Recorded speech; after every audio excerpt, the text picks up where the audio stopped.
George Washington was basically history's biggest plot twist. In an era when successful generals typically crowned themselves king after a revolution, this tall Virginian with the wooden teeth just went home. Imagine leading a ragtag army to victory against the world's superpower, then responding to unlimited power with, "Nah, I'm good, got some farming to do." The 1700s were a wild time. Europe had kings who believed God personally selected them to rule, while across the pond, American colonists were getting increasingly annoyed about taxes and lack of representation. The British Empire was treating America like that friend who always shows up empty-handed to dinner, but expects to take home all the leftovers. Eventually, the colonists reached their breaking point. Enter Washington, a wealthy plantation owner with military experience who somehow became the symbol of a revolution. He wasn't the loudest voice for independence or even the most brilliant military strategist. What he had was presence. The man stood 6'2" in an age when that made him tower over others like a colonial Dwayne Johnson. When Washington walked into a room, people noticed. His early military career was a mixed bag at best. During the French and Indian War, he made some questionable decisions that accidentally helped kick-start a global conflict. Oops. But he learned from these mistakes, developing the patience and resilience that would serve him well during the Revolutionary War. The winter at Valley Forge remains one of the most brutal chapters in American military history. While members of Congress bickered in their comfortable homes, Washington's army nearly dissolved from cold, hunger, and disease. Soldiers left bloody footprints in the snow from their deteriorating shoes. The army survived by sheer determination and Washington's stubborn refusal to give up. This wasn't just a bad winter. This was Mother Nature and inadequate government support tag-teaming the Continental Army into near destruction. Throughout the challenging war, Washington displayed a rare quality for military leaders. He knew when not to fight. He lost more battles than he won, but understood that keeping his army intact was more important than winning glory. The British kept trying to land a knockout punch, while Washington played a frustrating game of revolutionary rope-a-dope, retreating when necessary and striking only when the odds favoured success. It wasn't flashy, but it worked. After achieving independence, America faced its first identity crisis. The Articles of Confederation turned out to be about as effective as trying to herd cats with a feather. The states acted like 13 jealous siblings fighting over inheritance, each printing their own money and imposing trade restrictions on each other. The new nation was coming apart faster than cheap furniture. Washington had returned to Mount Vernon, hoping for a quiet retirement, but destiny had other plans. His presence was needed at the Constitutional Convention to lend credibility to the proceedings. While brilliant minds like Madison and Hamilton debated the finer points of government structure, Washington mostly sat in dignified silence. His mere presence was enough to keep things civil. When debates got heated, a stern glance from those intense eyes could cool tempers faster than an 18th century air conditioner. The Constitution created the office of president with Washington in mind. Everyone knew who would fill the role. Washington reluctantly agreed, making a triumphant journey from Mount Vernon to New York, where adoring crowds lined the roads. The presidency was less a job he sought than a duty he couldn't refuse. As the first president, Washington made everything up as he went along. Every decision established precedents that would shape the nation for centuries. He created the cabinet system, bringing together even political rivals like Jefferson and Hamilton to ensure diverse viewpoints. He established the principle that treaties needed Senate approval. He insisted on being addressed simply as Mr. President rather than grandiose royal-sounding titles others suggested. In essence, Washington was writing the user manual for an entire form of government no one had tried before. Washington's legacy is complicated by his ownership of enslaved people, a profound contradiction to the freedom he fought to secure. This moral failure stands at odds with his political legacy of restraint and civic virtue. History requires us to hold both truths simultaneously. His extraordinary contribution to democratic governance alongside his participation in human bondage. After serving 2 terms, Washington did something that left the world genuinely shocked. He stepped down voluntarily. In an age when rulers clung to power until death or revolution, Washington simply went home. His farewell address warned against excessive partisanship and foreign entanglements. wisdom that echoes through American history like a ghostly advisor, occasionally ignored to the nation's peril. This retirement set the two-term tradition that guided American presidents until FDR's 4 terms prompted the 22nd Amendment, making the limit constitutional law. Washington fundamentally understood something about power that many rulers throughout history missed. True Republican government requires power to be temporary and transferable, not concentrated and permanent. During his presidency, Washington strove to remain above the increasingly bitter partisan divide between Hamilton's Federalists and Jefferson's Democratic Republicans. He attempted to be president of all Americans, not just those who agreed with him politically. In an era when political disagreements regularly led to actual duels with pistols at dawn, Washington's moderation was as refreshing as it was unusual. The nation genuinely mourned when Washington died in 1799. His former enemy Britain lowered Royal Navy flags to half-mast. Napoleon ordered 10 days of mourning in France. Even those who had disagreed with his policies recognized the extraordinary nature of a man who had held ultimate power and walked away from it twice. Washington's greatest gift to America wasn't what he built, but what he refused to become. In turning down a crown, he established the principle that would define American democracy,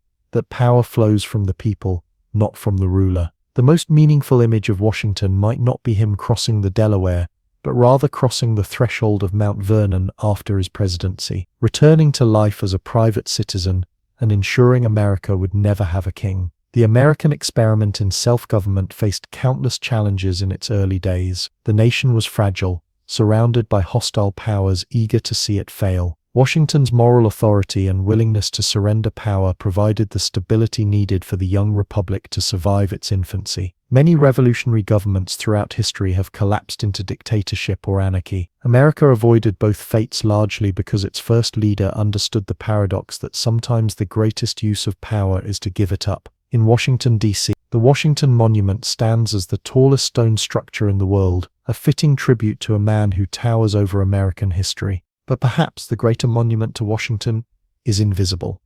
It's the peaceful transfer of power that has defined American democracy for over 2 centuries. Each time a president willingly steps aside for their successor, they honor the precedent Washington established. So next time you pull out a dollar bill or a quarter with Washington's face, remember, you're not just looking at America's first president, you're looking at the man who could have been a king, but chose to be a citizen instead. In the endless quest for power that defines much of human history, George Washington stands apart, not because of what he seized, but because of what he surrendered. That choice made all the difference in creating a government of laws rather than men, a republic that continues to strive, however imperfectly, toward its founding ideals over 2 centuries later. John Adams was the original guy who follows the rock star. Imagine spending your career as the opening act for the Beatles, then finally getting your shot at headlining, only to discover everyone's comparing you to John Lennon, while Paul McCartney is sitting in your cabinet planning to run against you. That was basically Adams' life after Washington. The American Revolution needed different kinds of heroes. It needed flashy, charismatic figures like Jefferson, with his fancy words, and Washington with his imposing presence. But it also needed the irritable, brutally honest workhorses like Adams, brilliant legal minds who would stay up all night, drafting boring but essential documents, while others gave the inspiring speeches. Adams was the guy who made the trains run on time before trains were even invented.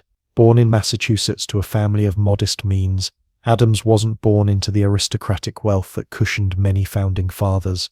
He worked his way up through sheer brainpower and stubborn determination. As a young lawyer, Adams even defended British soldiers after the Boston Massacre, a deeply unpopular move that showed his lifelong commitment to the principle that everyone deserves a fair trial.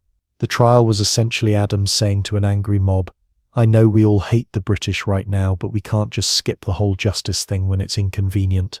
Spoiler alert, he won the case, which probably made him simultaneously the most respected and most annoying man in Boston. Adams was like the friend in the group chat who keeps sending paragraph-long responses when everyone else replies with emojis. While Thomas Paine was writing catchy revolutionary slogans, Adams was writing dense legal arguments. He wasn't winning any popularity contests, but the revolution needed his brain as much as it needed Washington's leadership. During the Continental Congress, Adams emerged as one of the most forceful voices for independence. While others waffled, Adams pushed relentlessly forward. He nominated Washington to lead the Continental Army in a brilliant political move that helped unite the colonies. Adams served on more committees than should be humanly possible, basically becoming the Revolution's chief bureaucrat.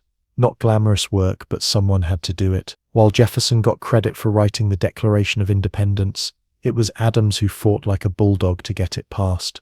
Jefferson might have had the poetry, but Adams had the persistence. The two had a fascinating relationship, sometimes the closest of friends, sometimes bitter rivals, always bound together by the extraordinary times they lived through. They were like those two friends who are constantly arguing but secretly respect each other more than anyone else. After independence, Adams was shipped off to Europe as a diplomat. In England, he had the awkward job of representing the nation that had just broken up with them. Imagine showing up at your ex's house asking to borrow some sugar, and also recognition as a sovereign nation. Adams somehow managed it with a blend of dignity and his characteristic bluntness. The British didn't like him much, but they respected him. When Washington became president, Adams found himself as vice president, a role he famously described as the most insignificant office ever invented by man. Basically, his job was to break ties in the Senate and otherwise stay out of the way. For someone as opinionated and energetic as Adams, it was pure torture.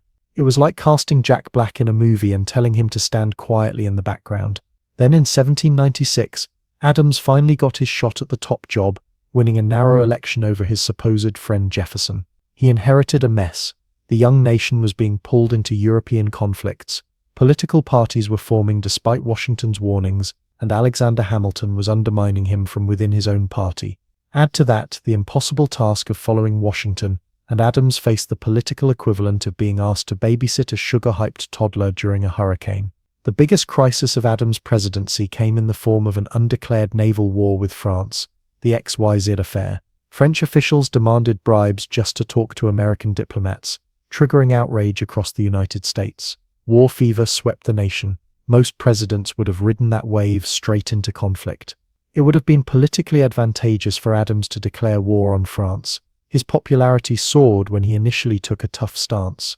But here's where Adams showed his true character. Despite enormous pressure, he risked his political career by seeking peace.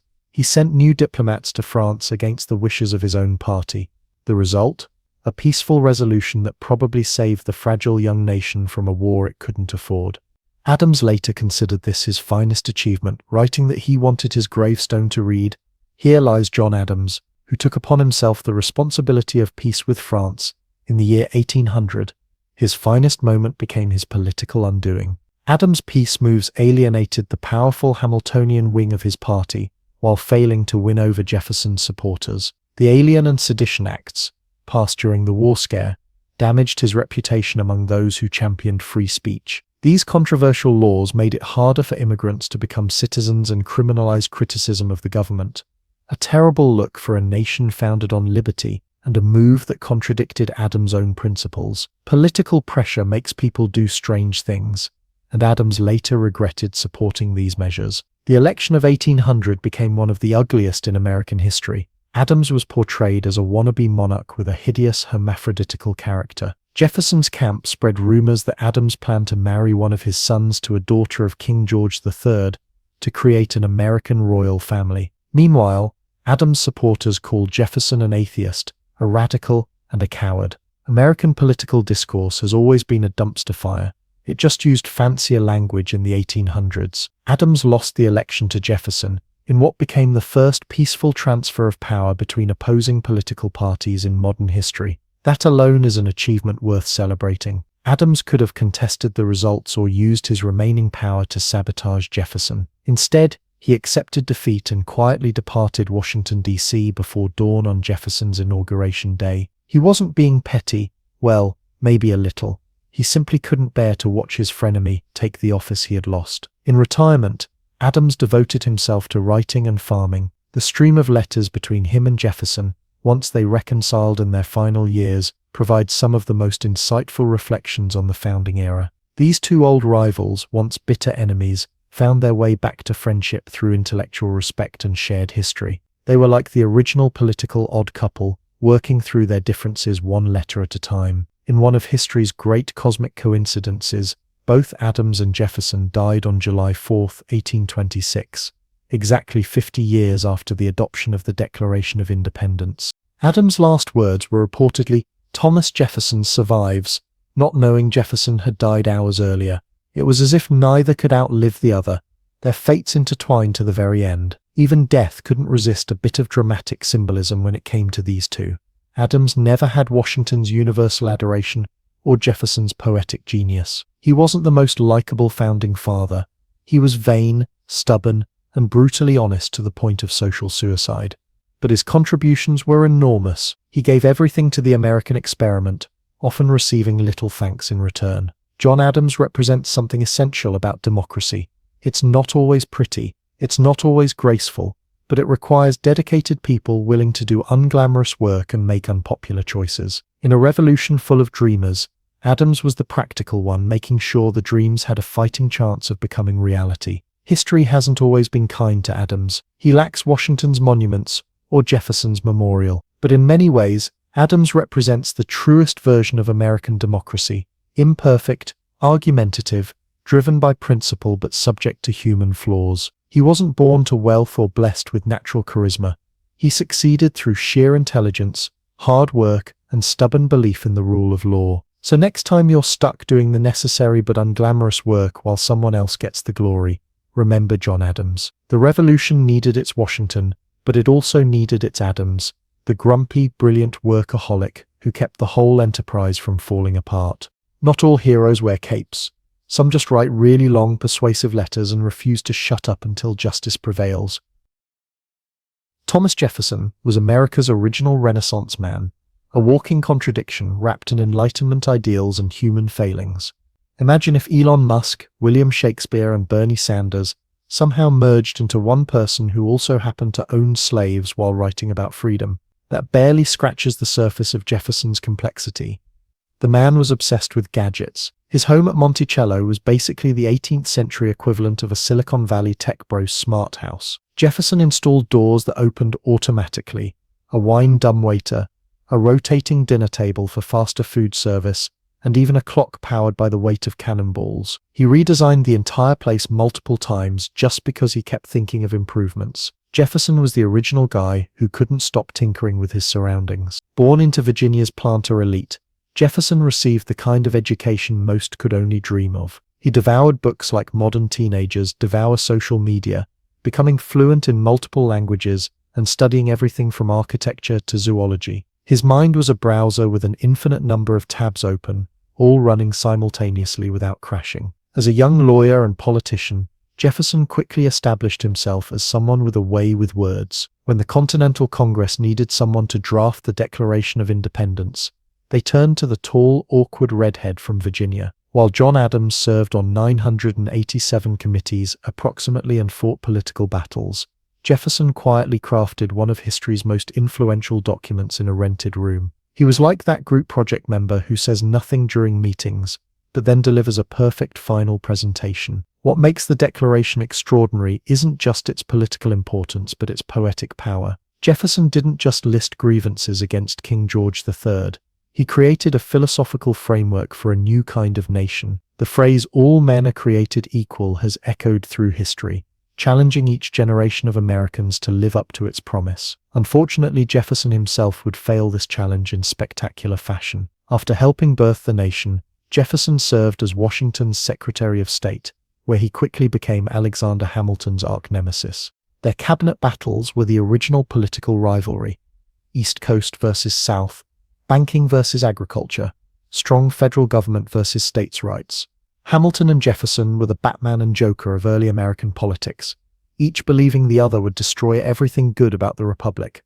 Jefferson lost to John Adams in the 1796 presidential election, becoming vice president in an awkward arrangement where the electoral runner-up got the second highest office. Imagine losing the competition for CEO but being forced to become deputy CEO anyway, reporting to the person who just beat you. Workplace tension doesn't begin to describe it. The election of 1800 changed everything. After a bitter campaign and an electoral tie with Aaron Burr that forced the House of Representatives to decide the winner, Jefferson finally claimed the presidency. His victory represented the first peaceful transfer of power between opposing political parties in modern history, a democratic achievement that deserves more celebration than it gets. The revolution that began with muskets continued with ballots, as President Jefferson's first term was nothing short of brilliant. He slashed the national debt, reduced the size of government, and doubled the size of the country with the Louisiana Purchase, arguably the greatest real estate deal in history. For 3 cents an acre, Jefferson acquired 828,000 square miles of territory from France,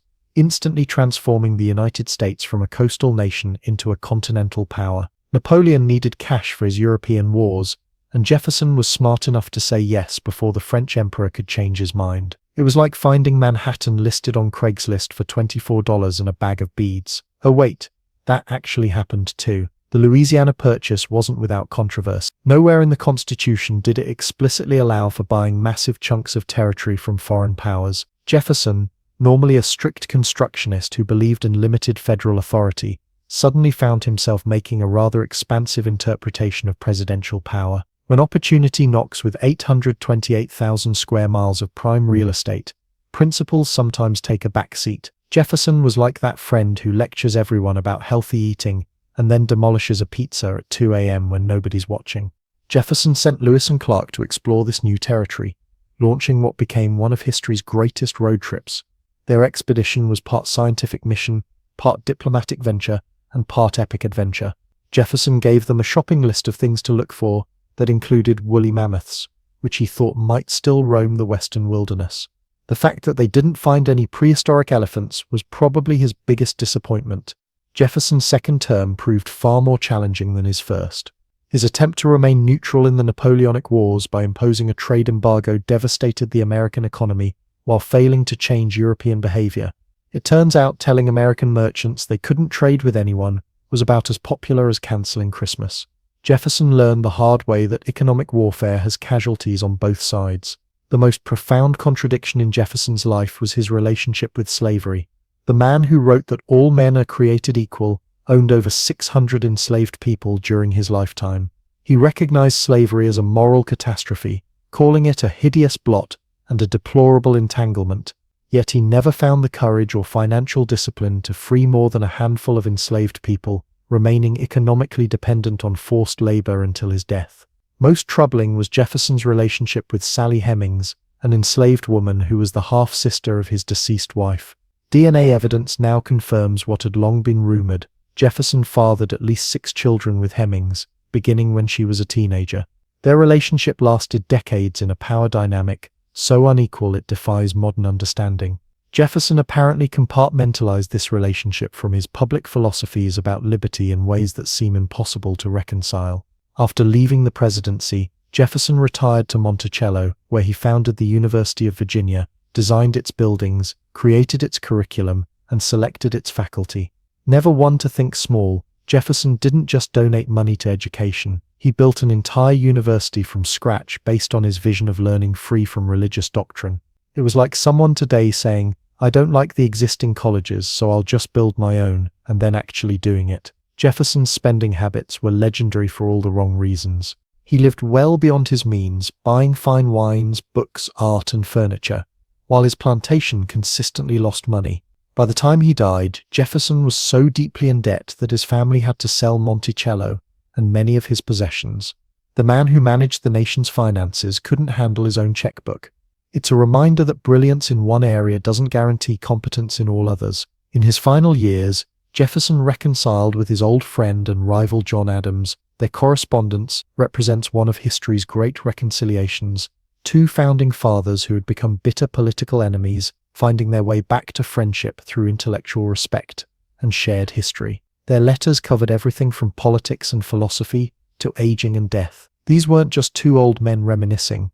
They were consciously creating a record of their revolutionary generation for posterity. In history's most dramatic mic drop, both Jefferson and Adams died on July 4, 1826, exactly 50 years after the adoption of the Declaration of Independence. Jefferson went first, with Adams following hours later, still unaware of his friend's passing. It was as if they had scheduled their exits to coincide with the anniversary of their greatest achievement. Even in death, Jefferson had a flair for the symbolic. Jefferson requested that his tombstone list only 3 accomplishments: author of the Declaration of Independence, author of the Virginia Statute for Religious Freedom and father of the University of Virginia. Notably absent was President of the United States. Jefferson considered his philosophical contributions more important than his political power. In an age of relentless self-promotion, there's something refreshing about this selectivity. Jefferson remains America's most enigmatic founding father, brilliant visionary and moral compromiser, champion of liberty and lifelong slaveholder,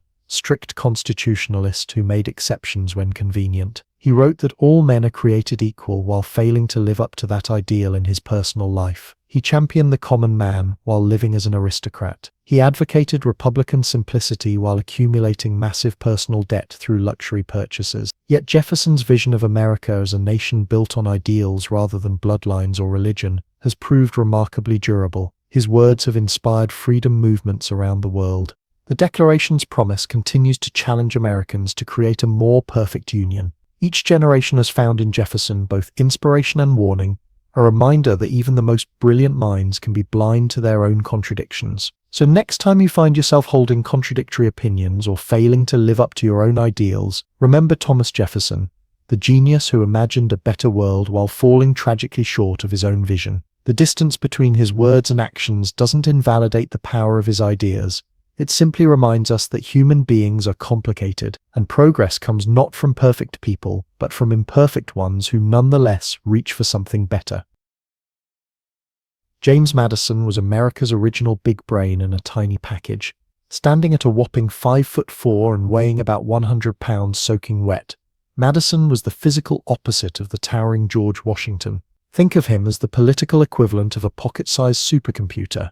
Small, unassuming, but capable of running the most complex calculations of government ever attempted.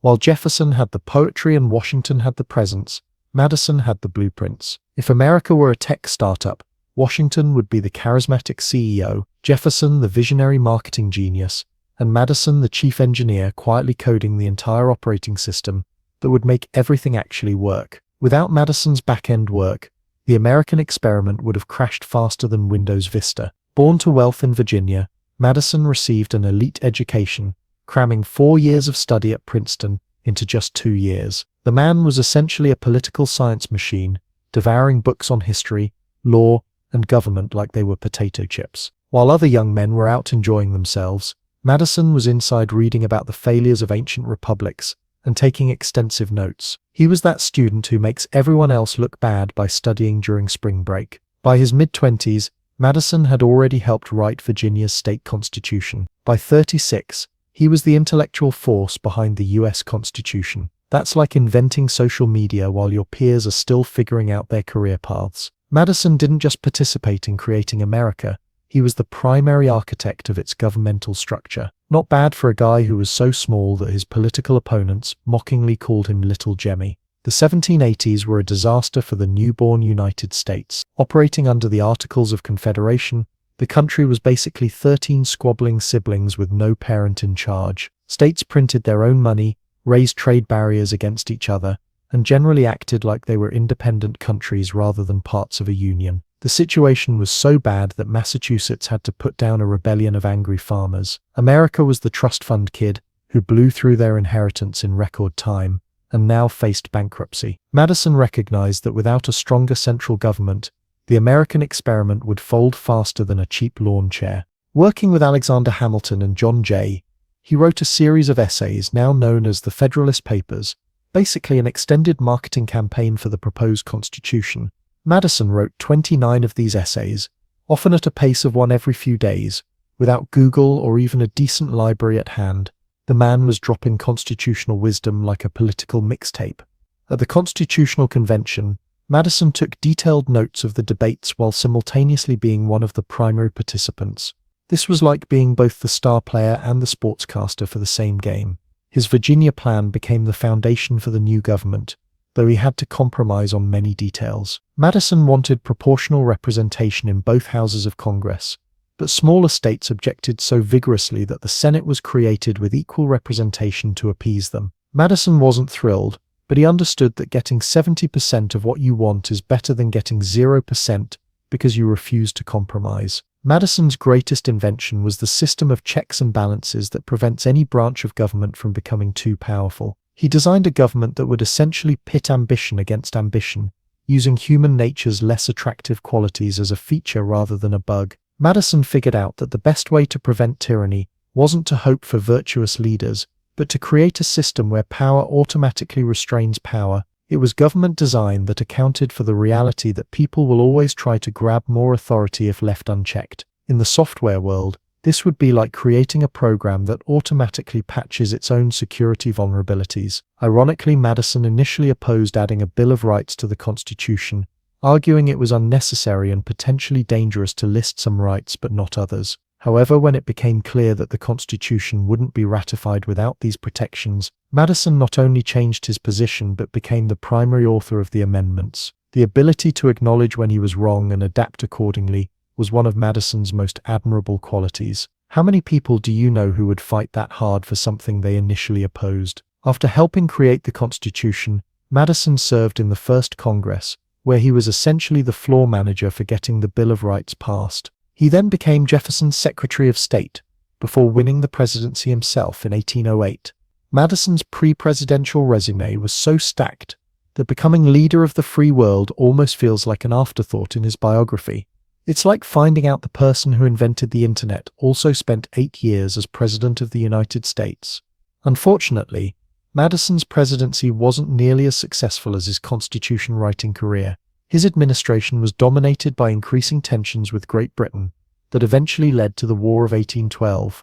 Madison had spent decades arguing that republics were more peaceful than monarchies, only to find himself declaring war for the first time in American history. Life comes at you fast in international relations. The War of 1812 is sometimes called America's Second War of Independence, though it might more accurately be described as a sideshow to the Napoleonic Wars that neither side fully won. For the British, fighting America was like dealing with an annoying mosquito while wrestling a lion named Napoleon. For Americans, it was an opportunity to prove they weren't going to be pushed around anymore. The war started badly for the United States. American forces attempting to invade Canada were defeated so thoroughly it was embarrassing. The British Navy blockaded the coast, strangling American trade. And in August 1814 came the ultimate humiliation. British troops marched into Washington, D.C. and burned most of the public buildings, including the White House and Capitol. Madison became the only sitting U.S. president to come under enemy fire in a war, narrowly escaping capture as the British entered Washington. His wife, the indomitable Dolly Madison,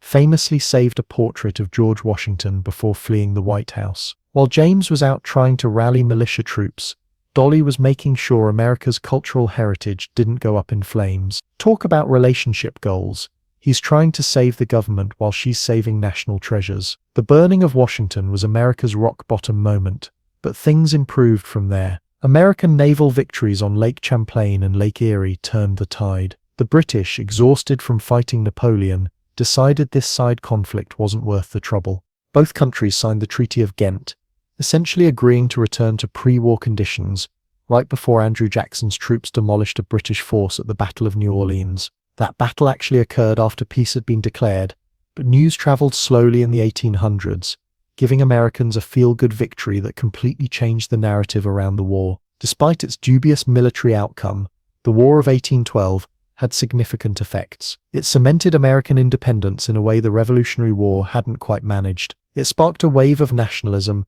and convinced many Americans that their experiment in self-government might actually survive. It also effectively ended the Federalist Party, whose members had opposed the war so strongly that some had even discussed secession. The Hartford Convention, where New England Federalists met to air grievances about the war, concluded right as news of Jackson's victory at New Orleans arrived, making them look like unpatriotic complainers rather than principled objectors. After leaving the presidency, Madison retired to Montpelier, his Virginia plantation, where he continued to think and write about Republican government. He remained deeply engaged with public affairs, advising his presidential successors and offering his thoughts on constitutional interpretation. When Virginia's legislature asked him about nullification, the idea that states could invalidate federal laws they disagreed with, Madison firmly rejected it, arguing that the Supreme Court, not state legislatures, had the final say on constitutional questions. The man who had once advocated for states' rights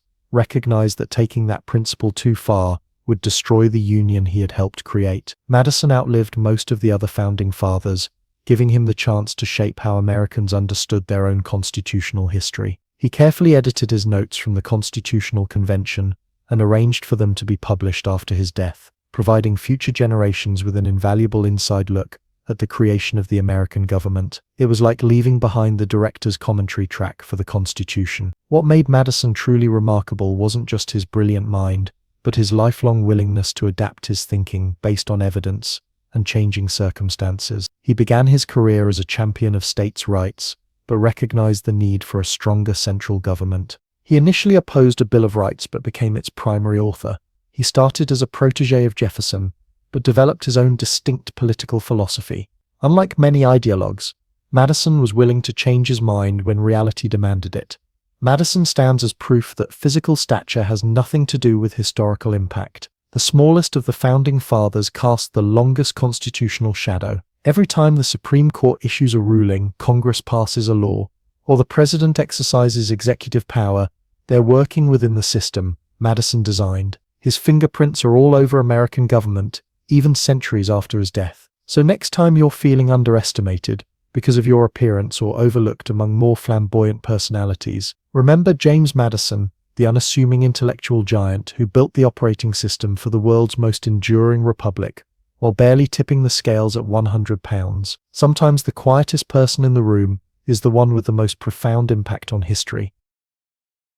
James Monroe was the political equivalent of that friend who shows up to the party exactly when all the drama has died down, but the good vibes are still going strong. After the revolutionary chaos of Washington's era, the bitter partisan battles under Adams and Jefferson, and the burning of the White House during Madison's watch, Monroe cruised into office when America was finally catching its breath and feeling pretty good about itself. His timing was impeccable. Talk about falling upward into the presidency. While Jefferson was drafting fancy declarations and Madison was engineering the Constitution, Monroe was bleeding on battlefields. As an 18-year-old student at the College of William and Mary, Monroe dropped out to join the Continental Army when the Revolution broke out. This wasn't a strategic career move or a way to avoid studying for finals.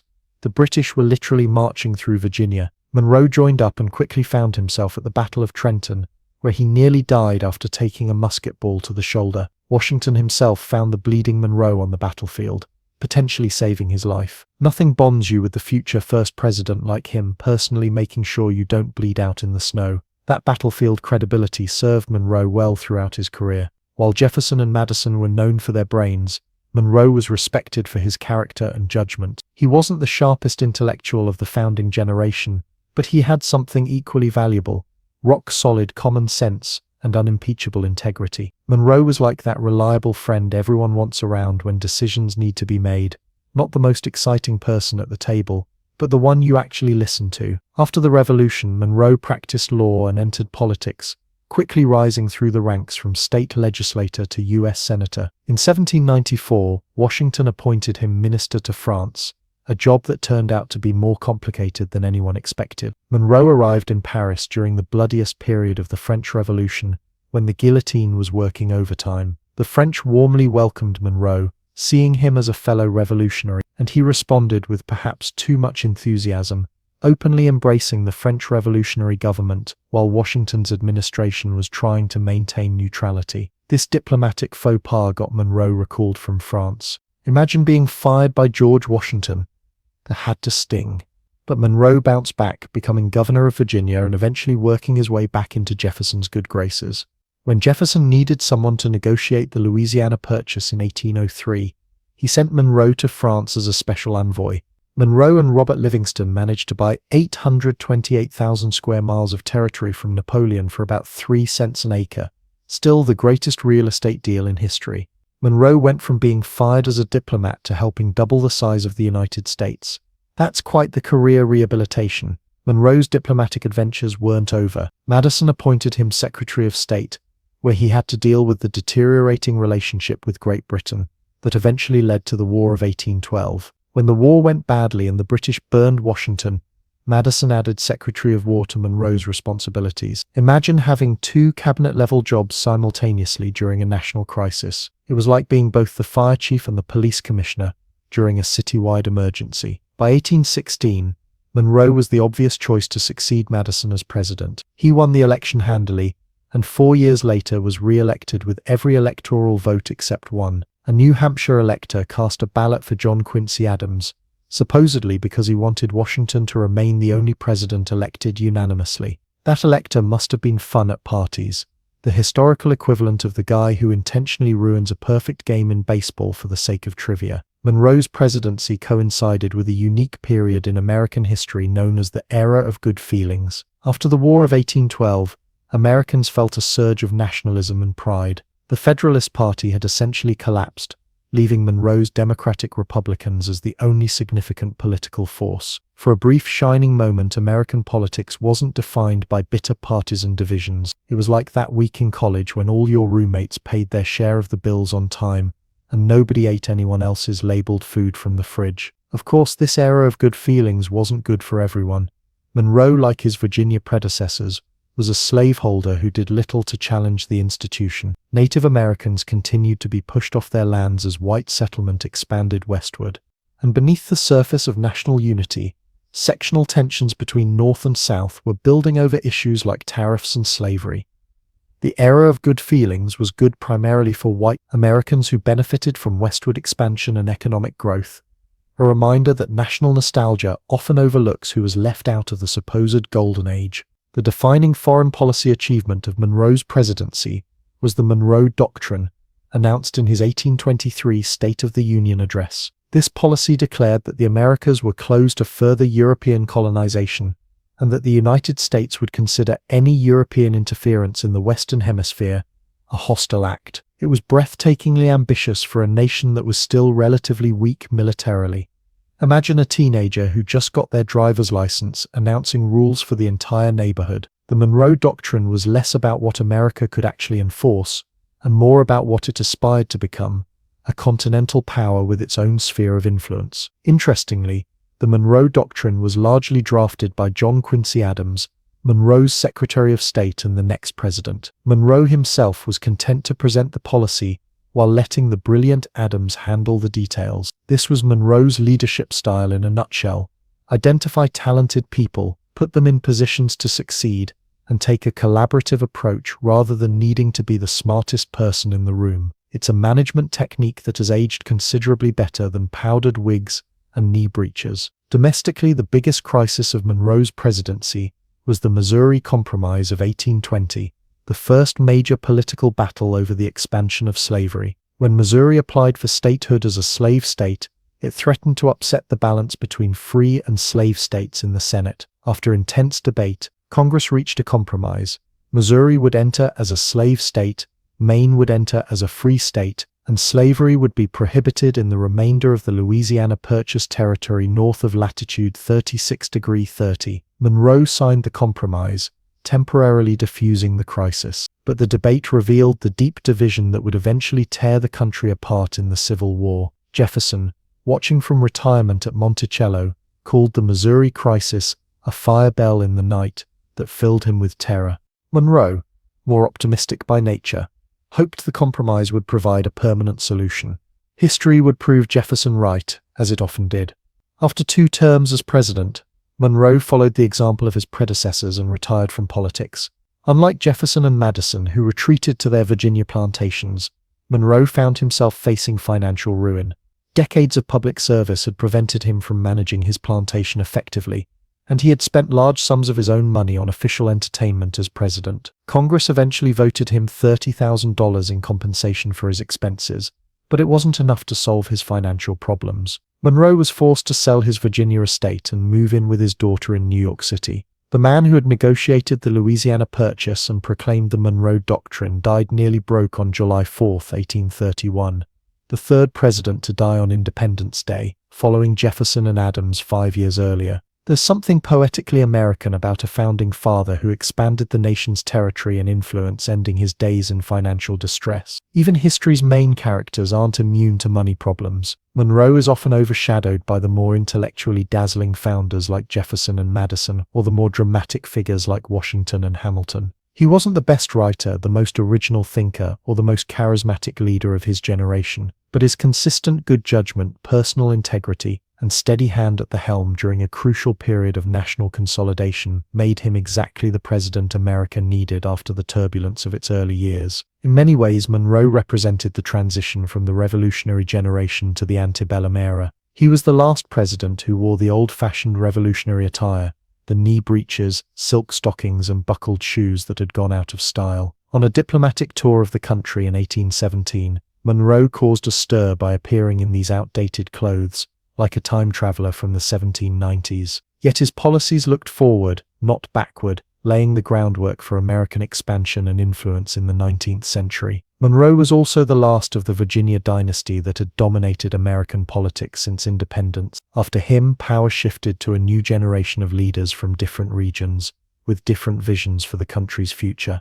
The era of good feelings wouldn't last, as Andrew Jackson's populist movement and the growing sectional crisis over slavery would soon introduce a new, more combative style of American politics.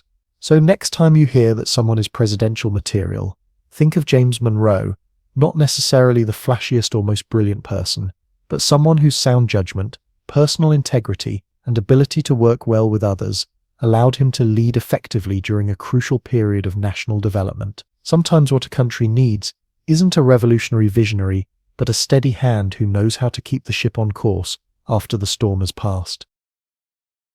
John Quincy Adams was America's original Nepo baby. Imagine having your dad's face on money one day while people are still alive who remember him changing your diapers. Talk about pressure. Being the son of founding father and second President John Adams meant expectations higher than a giraffe's eyebrows, but somehow JQA managed to both completely bomb as president, while also being one of the most impressive Americans who ever lived. His life story reads like a bizarre political roller coaster built by someone with no understanding of physics. Little John Quincy got a head start on life that would make today's helicopter parents look negligent by comparison. While other colonial kids were playing with sticks and rocks, 7-year-old John Quincy was tagging along with Dad on diplomatic missions to Europe. By age 14, he was serving as private secretary and French interpreter for an American diplomat in Russia. When you were 14, you were probably trying to figure out how to talk to your crush without spontaneously combusting. John Quincy was helping negotiate with Catherine the Great's empire. His education was so thorough, it would make modern Ivy League grads look like they attended the University of Keeping It Simple. Adams spoke 7 languages fluently. He could translate classical Greek before breakfast, debate political theory over lunch, and still have energy to discuss astronomical mathematics at dinner. The man was basically Google Translate and Wikipedia rolled into one powdered wig-wearing package 2 centuries before either existed. After Harvard, Adams became a lawyer, though his heart was never really in it. Being a corporate attorney isn't exactly thrilling when you've already helped negotiate international treaties as a teenager. It would be like asking Simone Biles to join your local gym's beginner tumbling class. The legal profession was too small for his ambitions. Washington appointed the 26-year-old Adams as minister to the Netherlands, making him America's youngest ever diplomatic envoy at that point. His father was serving as vice president at the time, but nobody seemed concerned about nepotism, possibly because John Quincy was more qualified for international diplomacy at 26 than most people would be after 3 lifetimes in politics. When John Adams became president, he kept his son in diplomatic service, eventually appointing him minister to Prussia. Some critics cried nepotism, but Washington had appointed young Adams first, and his qualifications were unquestionable. Still, working for Dad had to be awkward. Imagine your performance review coming from the guy who used to scold you for not eating your vegetables. After the election of 1800 ended his father's presidency, John Quincy returned to America and was soon elected to the Massachusetts State Senate, then the U.S. Senate. Despite being the son of a Federalist president, Adams found himself increasingly at odds with that party's policies. When he supported Jefferson's controversial Louisiana Purchase and embargo against Britain, Massachusetts Federalists were so outraged, they essentially forced him to resign from the Senate. Adams had committed the cardinal sin in politics, thinking for himself instead of following party lines. Madison appointed Adams as minister to Russia, where he spent years freezing in St. Petersburg, while representing American interests during the Napoleonic Wars. He later helped negotiate the Treaty of Ghent, which ended the War of 1812. Adams then served as Monroe's Secretary of State, generally considered the most successful phase of his political career. He was the primary architect of the Monroe Doctrine, warning European powers to keep their imperial ambitions out of the Western Hemisphere. It was diplomatic swagger from a nation that barely had a standing army, like a chihuahua barking territorial warnings at a pack of wolves. The presidential election of 1824 was a four-way disaster with Adams, Andrew Jackson, William Crawford, and Henry Clay, all competing. Jackson won the popular vote and had the most electoral votes, but failed to secure a majority, throwing the election to the House of Representatives. Clay, who came in fourth, threw his support behind Adams, who then won the contingent election. When Adams promptly appointed Clay as his Secretary of State, Jackson supporters cried corrupt bargain, claiming Adams had bought the presidency by promising Clay a cabinet position. Whether or not there was an explicit deal, the appearance of impropriety tainted Adams' presidency from day one. It was like starting a marathon with your shoelaces tied together, while everyone else gets a head start. Jackson and his supporters spent the next 4 years portraying Adams as an illegitimate president who had stolen the election from the people's choice. As president, Adams was essentially the political equivalent of that person who brings a chess set to a monster truck rally. His goals were noble but completely misaligned with the populist mood of the 1820s. He proposed an ambitious program of internal improvements: roads, canals, a national university, an astronomical observatory, all funded by the federal government. He envisioned America becoming a scientific and cultural powerhouse through federal investment, decades before such ideas would become politically feasible. Congress essentially responded to these proposals by laughing Adams out of the room. Jackson's supporters controlled Congress and blocked virtually everything Adams tried to accomplish. They weren't about to let this illegitimate president claim any victories. Adams' presidency became a 4-year exercise in frustration as he watched his ambitious agenda die in legislative committees. The 1828 election rematch against Jackson was vicious even by modern standards. Jackson's supporters portrayed Adams as an elitist intellectual out of touch with ordinary Americans who spent taxpayer money on gambling devices for the White House. The gambling device was actually a chess set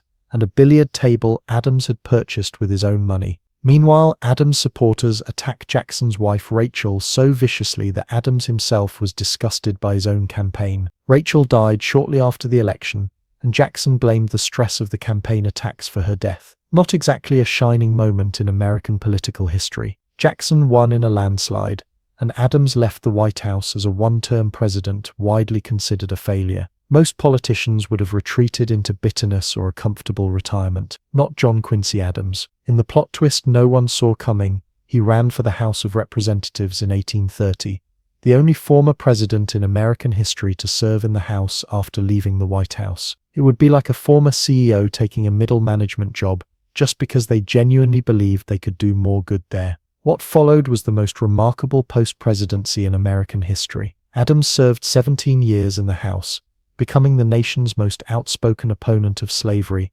at a time when merely discussing the issue was taboo in Congress. Southern representatives pushed through the gag rule, prohibiting even the discussion of anti-slavery petitions, specifically to silence Adams. But old JQA had discovered something in his 60s that had eluded him as president: his political fighting spirit. He waged a relentless 8-year battle against the gag rule, using parliamentary procedure, constitutional arguments, and sheer stubborn persistence to challenge it at every turn. The man who had seemed aloof and inflexible as president became a master of legislative guerrilla warfare, finding creative ways to bring up slavery despite the rule. When Southerners tried to censure him, he turned the proceedings into a referendum on free speech that embarrassed his opponents into backing down. He wasn't just burning the political rulebook, he was using its ashes to write a new one. In 1841, Adams achieved his greatest post-presidential triumph in the Amistad case before the Supreme Court. He successfully defended a group of enslaved Africans who had seized control of the slave ship transporting them and sought their freedom. Despite being in his 70s and not having argued a case in decades, Adams delivered an eloquent argument that helped secure the Africans' liberty. It was like watching a retired baseball player return to hit a grand slam in the World Series. Throughout his House service, Adams kept detailed diaries just as he had his entire life. His journals span 68 years and provide one of the most comprehensive first-hand accounts of early American history. The man documented everything, including his daily swims in the Potomac River. He was possibly America's first skinny dipper in chief, swimming nude in the river at 4:30 every morning. Decades before presidential security details would have had collective heart attacks at such behavior, Adams literally died on the job. In February 1848, while speaking in the House chamber, he suffered a cerebral hemorrhage. Colleagues carried him to a couch in the Speaker's room, where he died 2 days later, closing a public service career that had begun before the Constitution was written. His last words were reportedly, "This is the last of Earth. I am content." How many people get to script their own perfectly dignified exit line? The supreme irony of John Quincy Adams is that his greatest failures ultimately revealed his greatest strengths. His political rigidity and unwillingness to engage in backroom dealing made him an ineffective president in the rough-and-tumble politics of the 1820s. Yet those same qualities, his moral certainty and refusal to compromise on principles, made him the perfect congressional champion for the abolitionist cause in the decades before the Civil War. Adams lived long enough to serve alongside a young congressman from Illinois named Abraham Lincoln, creating a direct link between the founding generation and the president who would ultimately fulfill Adams' vision of a United States without slavery. It was as if history had arranged for a torch-passing ceremony between two pivotal eras of American politics. John Quincy Adams defies easy categorization. He was simultaneously an entitled child of privilege and one of the hardest-working public servants in American history. He was a failed one-term president and also one of America's most important diplomats and moral leaders. He was politically tone-deaf yet capable of legislative brilliance. He was the son of a president who made his own distinct mark on history. So next time you think someone's best days are behind them, remember John Quincy Adams, the man who bombed as president, only to reinvent himself as a congressional badass fighting against slavery in his 70s. Maybe none of us are ever too old for a spectacular second act. Andrew Jackson was essentially America's first experiment with letting pure chaos occupy the White House. Imagine if Wolverine from X-Men somehow got elected president, complete with rage issues, questionable decision-making skills, and an absolute refusal to back down from any fight, no matter how unnecessary. The man was walking testosterone poisoning in a fancy jacket, and somehow Americans looked at this human hurricane and said, "Yes, let's put him in charge of everything." Born in the Carolina backwoods to Scots-Irish immigrants, Jackson's childhood read like the beginning of a supervillain origin story. His father died before he was born. During the Revolutionary War, a teenage Jackson was captured by British troops. When a British officer ordered Jackson to clean his boots, the boy refused, earning himself a sword slash to the face that left permanent scars. His brother died in the war, his mother died nursing revolutionary prisoners, and by 14, Andrew Jackson was completely alone in the world, with nothing but rage, determination, and a burning hatred of the British. If someone wrote this backstory for a movie character, critics would call it too on the nose. Despite minimal formal education, Jackson somehow taught himself law and became a frontier lawyer in Tennessee. This was less impressive than it sounds. Frontier law was basically just having a loud voice and knowing how to write your name. He built a successful career, acquired land and slaves, and married Rachel Donaldson after she separated from her first husband. Unfortunately, her divorce wasn't actually finalized, technically making their marriage bigamous, a scandal that would haunt them for decades and eventually contribute to her death. If Jackson had anger issues before, the attacks on his wife's character transformed him into a vengeance machine with a hair-trigger temper. Jackson fought in so many duels that historians have trouble counting them all. He carried bullets in his body from multiple shootouts, including one lodged near his heart from a duel with Charles Dickinson, who had insulted Rachel. In that encounter, Jackson deliberately let his opponent shoot first, took a bullet to the chest without flinching, then carefully aimed and killed Dickinson. The man literally just stood there bleeding so he could improve his aim. This wasn't strategy, this was frontier psychopathy, and somehow Americans found it charming. His military career made him a national hero. During the War of 1812, Jackson led American forces to a stunning victory at the Battle of New Orleans, completely annihilating the British despite being outnumbered. The fact that the battle occurred after the peace treaty had been signed, news traveled slowly in 1815, didn't diminish the psychological impact. Americans were euphoric that someone had finally given the British a proper thrashing. Never mind that the war itself was basically a draw. Jackson had delivered a decisive victory that allowed Americans to pretend they had won. A few years later, Jackson led military campaigns against the Seminole in Florida, essentially invading Spanish territory without clear authorization, executing 2 British subjects, and generally acting like international borders were just suggestions. Rather than court-martialing this loose cannon, President Monroe capitalized on the chaos by pressuring Spain to sell Florida to the United States. Imagine your employee completely ignoring protocol, and you giving them a promotion because their mistake somehow worked out. Jackson failed upwards better than anyone in American history. His first run for president in 1824 ended with him winning the popular vote, but losing the election when the House of Representatives chose John Quincy Adams instead. Jackson and his supporters spent the next 4 years essentially running the longest political revenge campaign in history, portraying Adams as an illegitimate president who had stolen the election through a corrupt bargain with Henry Clay. It worked spectacularly. In 1828, Jackson won in a landslide, and his supporters essentially turned the White House into a frat house during his inauguration, climbing in through windows, breaking furniture, and standing on expensive chairs in muddy boots. Jackson had to escape the mansion to avoid being crushed by his own admirers. The establishment was horrified, which only made Jackson more popular with ordinary Americans. As president, Jackson approached governance like a bar fight, identify enemies, attack relentlessly, and never ever back down. He fired federal employees en masse and replaced them with his supporters, establishing the spoils system that would corrupt American politics for generations. When the Supreme Court ruled against his Indian removal policy in Worcester v. Georgia, Jackson reportedly said, "John Marshall has made his decision, now let him enforce it," essentially telling the Supreme Court to go pound sand. He vetoed more bills than all previous presidents combined, using the veto not as a constitutional safeguard, but as a political weapon. Jackson's most infamous policy was the forced relocation of Native American tribes from the southeast to territories west of the Mississippi. The Trail of Tears resulted in thousands of deaths as Cherokee, Muskogee, Seminole, Chickasaw, and Choctaw people were marched westward under brutal conditions. It was ethnic cleansing with a thin veneer of legality, and it remains one of the most shameful chapters in American history. Jackson, who had built his career fighting Indians on the frontier, saw nothing wrong with disposing of entire civilizations to make room for white settlers and their enslaved workers. His battle with the Second Bank of the United States exemplified Jacksonian politics at its most theatrical. Jackson believed the national bank represented elitist Eastern interests and corruption. When the bank's president, Nicholas Biddle, applied for a renewal of the bank's charter 4 years early to force the issue during an election year, Jackson took it as a personal challenge. He vetoed the recharter, pulled federal deposits from the bank, and essentially declared war on the entire American financial system. Jackson's bank war epitomized his political appeal. He portrayed himself as the champion of ordinary people against corrupt elites. Never mind that destroying the central bank destabilized the economy and contributed to the Panic of 1837.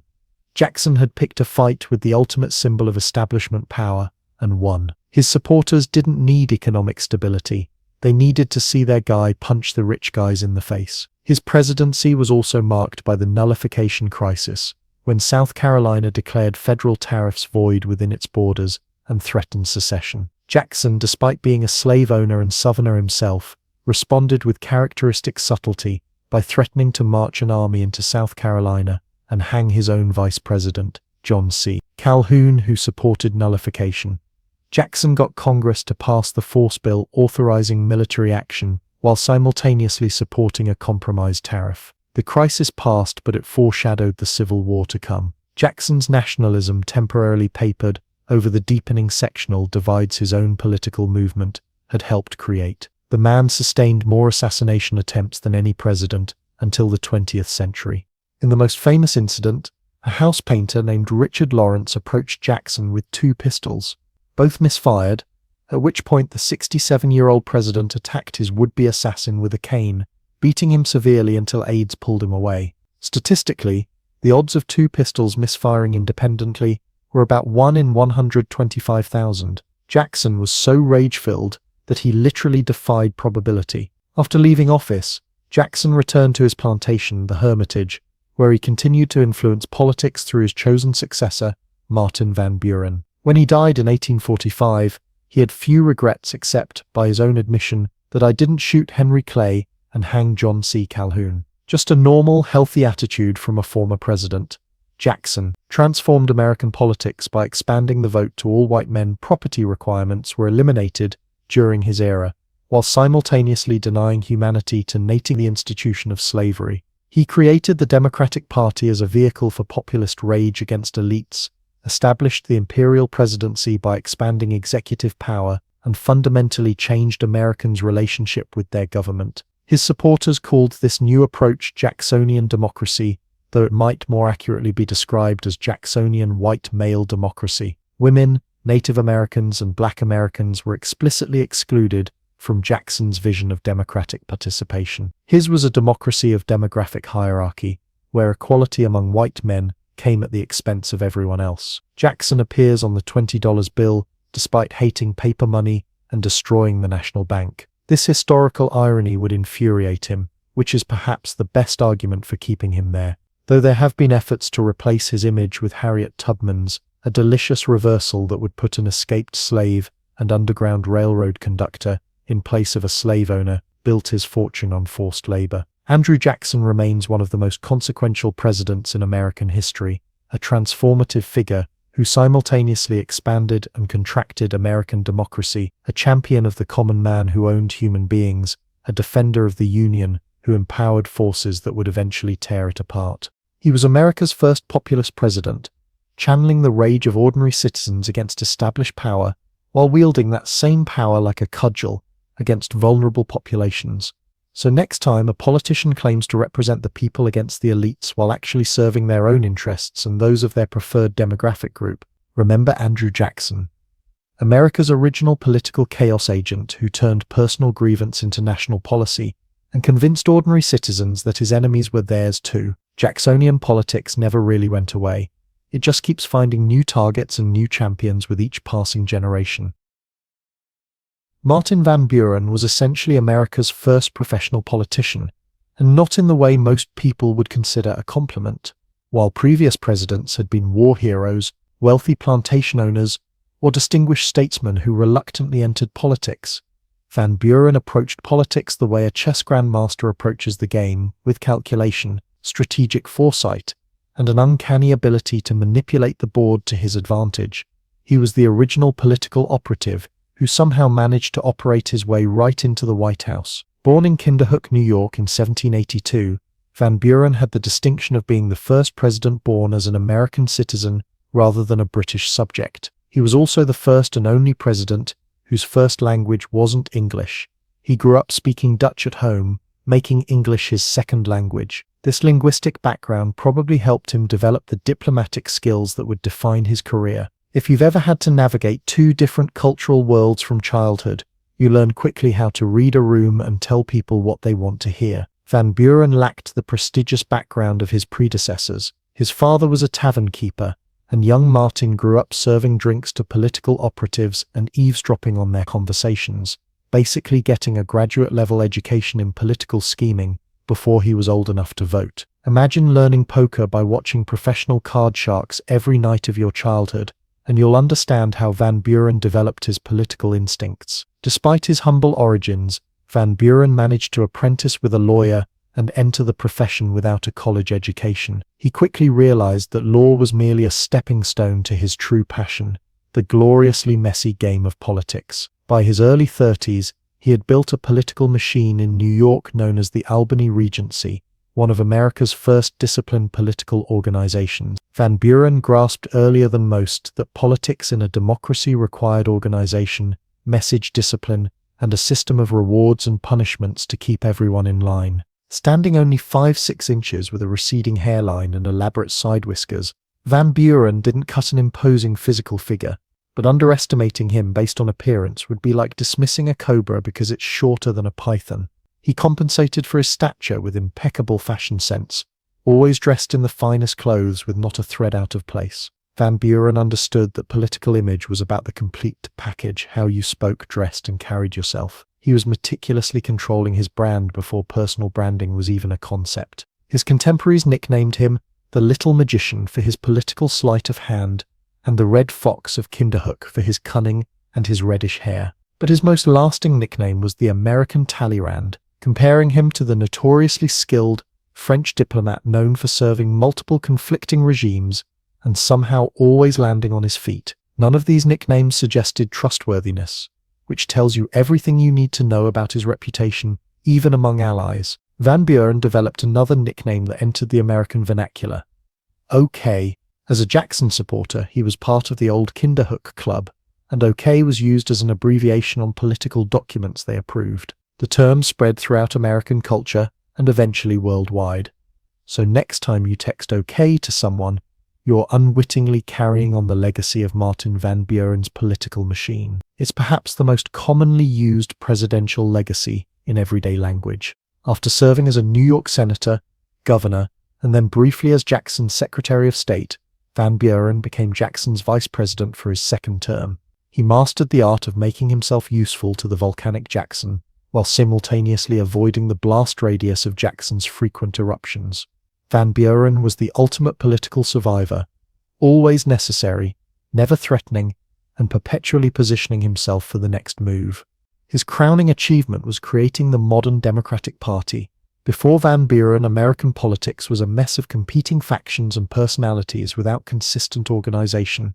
Van Buren recognized that a democratic system needed organized parties to function effectively. He built a coalition that united Southern planters and Northern workers despite their different interests, creating a political force that dominated American politics for decades. It was like watching someone invent the modern corporation while everyone else was still running family shops. When Jackson anointed Van Buren as his successor, the election of 1836 became almost a formality. Van Buren won handily against a divided opposition that ran multiple regional candidates against him. The Red Fox had outfoxed them all through superior organization and strategy. He entered office with high hopes, planning to continue Jackson's policies while smoothing over some of the rough edges of his predecessor's approach. Unfortunately for Van Buren, he inherited a ticking economic time bomb. Jackson's destruction of the National Bank and reckless financial policies had set the stage for a massive economic collapse. Just weeks after Van Buren took office in 1837, the bubble burst. Banks failed, businesses closed, and unemployment soared in what became known as the Panic of 1837.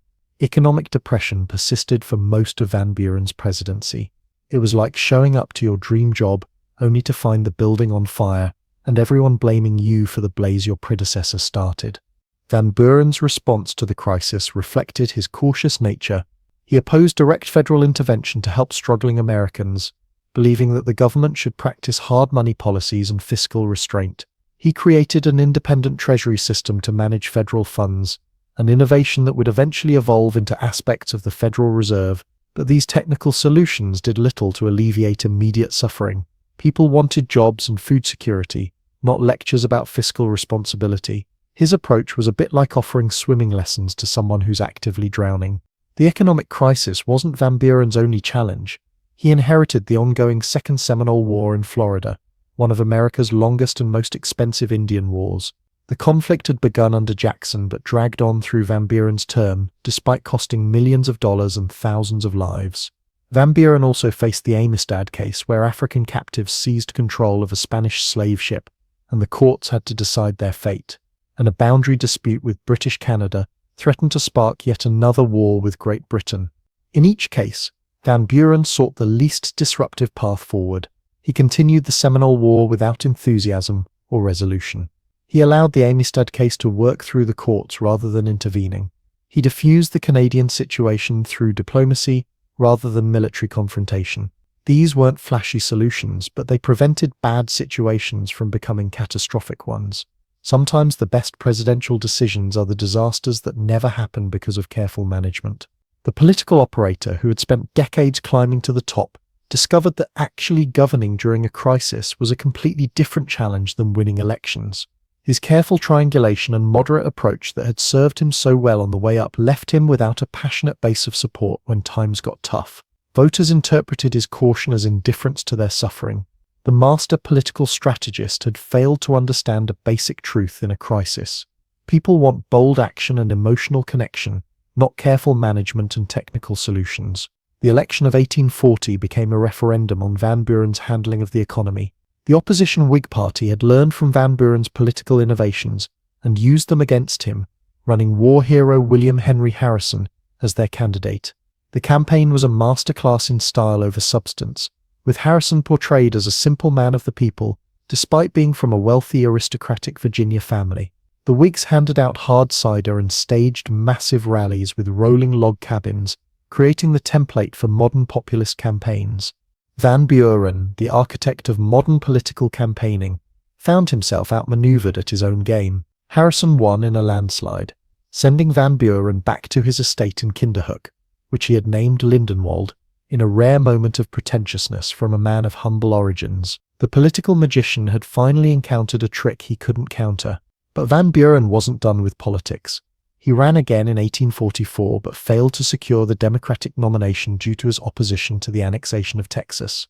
In 1848 he ran as the Free Soil Party candidate, opposing the expansion of slavery into new territories. This principled stand likely cost the Democrats the election and helped put Zachary Taylor, a Whig, in the White House. After decades as the ultimate practical politician, Van Buren had finally found a moral principle he wouldn't compromise on, even at the cost of his own party's success. It was like watching a career card counter suddenly decide to play an honest game, regardless of the consequences. In retirement, Van Buren wrote his autobiography, traveled to Europe, and mentored future politicians. He lived long enough to see the Civil War begin, the ultimate failure of his life's work building a party that could bridge the divide between North and South. The political system he had helped create ultimately couldn't contain the moral contradiction at the heart of America, the conflict between freedom and slavery. No amount of political skill could square that circle forever. Van Buren died in 1862, as the nation he had helped build was tearing itself apart. His political innovations, organized parties, disciplined messaging, coalition building, and strategic campaigning became permanent features of American democracy, for better and worse. Every political operative who has ever calculated how to position a candidate, craft a message, or build a winning coalition is, in some sense, following in Van Buren's footsteps. Martin Van Buren represents a transitional figure in American politics, the bridge between the amateur gentleman statesmen of the founding era and the professional politicians who would dominate the later republic. He was neither a military hero nor a philosophical visionary, but rather a master craftsman of political machinery. Without his organizational innovations, American democracy might not have survived its early challenges. But his presidency also demonstrates the limitations of political skill without inspirational leadership during times of crisis. So next time you wonder why American politics seems dominated by calculation, strategic positioning, and party machinery rather than bold ideas and moral courage, spare a thought for Martin Van Buren, the forgotten architect who built the system we're still living with today. For better or worse, American politics still operates in the house that Van Buren built, even if we've forgotten who held the blueprints.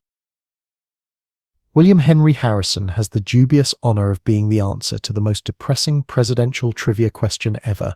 Who had the shortest presidency in American history? Harrison's administration lasted exactly 31 days before he died of pneumonia, making his presidency essentially the political equivalent of a sneeze, brief, dramatic, and ultimately inconsequential except for the mess it created. Harrison's journey to this unfortunate footnote in history began with far more promise. Born to Virginia aristocracy, he was the son of a signer of the Declaration of Independence, and grew up on Berkeley Plantation with all the privileges that came with being part of the early American elite. When most kids were learning to farm or practicing a trade, young William was studying classical literature and preparing for a life of gentlemanly pursuits. He had the pedigree to become a founding father himself, had he been born a generation earlier. Instead of following his father into politics immediately, Harrison chose a military career. After a brief stint studying medicine, which mostly involved watching gruesome surgeries without anesthesia, he joined the army and headed west to the frontier. It was like a trust fund kid today suddenly deciding to become a smoke jumper, unexpectedly rugged for someone with his background. The frontier shaped Harrison in ways his privileged upbringing never could. As an army officer, he fought in the Northwest Indian Wars and participated in the Battle of Fallen Timbers in 1794, which opened the Ohio Territory to white settlement. Harrison learned how to lead men, navigate frontier politics, and present himself as a capable military commander. He also developed the casual racism toward Native Americans that characterized most white Americans of his era, viewing tribal lands as rightfully belonging to the United States. Harrison's big break came in 1811 at the Battle of Tippecanoe. As governor of the Indiana Territory, he led forces against a confederacy of Native American tribes assembled by the Shawnee leader Tecumseh and his brother Tenskwatawa, known as the Prophet. The battle itself was hardly a decisive victory. Harrison's forces suffered significant casualties, and the Native American fighters simply melted away into the forest rather than surrendering. But Harrison spun the engagement into a magnificent triumph through clever self-promotion. This talent for political marketing would define Harrison's career. He wasn't necessarily brilliant on the battlefield, but he was exceptional at making sure everyone heard about his exploits in the most flattering possible light. Harrison understood what many military leaders didn't, that perception often matters more than reality in building a reputation. He was essentially creating his own PR campaign decades before the concept existed. During the War of 1812, Harrison gained more military fame leading American forces in the Northwest, including the Battle of the Thames in 1813 where Tecumseh was killed. Again, Harrison made sure his role was widely publicized and portrayed in the most heroic terms possible. He resigned from the army in 1814 and began transitioning to politics, serving as a representative and senator from Ohio and as a diplomat to Colombia. By the 1830s, Harrison had been out of the national spotlight for some time. He was living in relative obscurity at his North Bend, Ohio farm when the Whig Party came calling. The Whigs needed a candidate who could tap into the same populist energy that had propelled Andrew Jackson to the presidency. They had noticed how effective the war hero narrative had been for Jackson and decided to run their own military man. Harrison's Tippecanoe victory, though decades old by this point, still resonated with voters who remembered it as a defining moment in taming the frontier. Harrison's first presidential run in 1836 failed when the Whigs made the bizarre decision to run multiple regional candidates rather than unifying behind one nominee. But by 1840 they had learned their lesson and went all in on Harrison, pairing him with John Tyler as his running mate under the catchy slogan "Tippecanoe and Tyler too." It was the 19th century equivalent of a political earworm. Once you heard it, you couldn't get it out of your head. The 1840 campaign changed American politics forever, introducing techniques still used today. When a Democratic newspaper mockingly suggested that Harrison would be happy sitting in a log cabin drinking hard cider rather than seeking the presidency, the Whigs brilliantly embraced the insult. They transformed Harrison, a wealthy, well-educated member of the Virginia aristocracy, into a simple frontiersman born in a log cabin. The truth that Harrison had actually been born on one of the most elegant plantations in Virginia was conveniently overlooked. Whigs distributed miniature log cabins, hard cider in bottles shaped like log cabins, and staged enormous rallies featuring rolling log cabins pulled by teams of horses.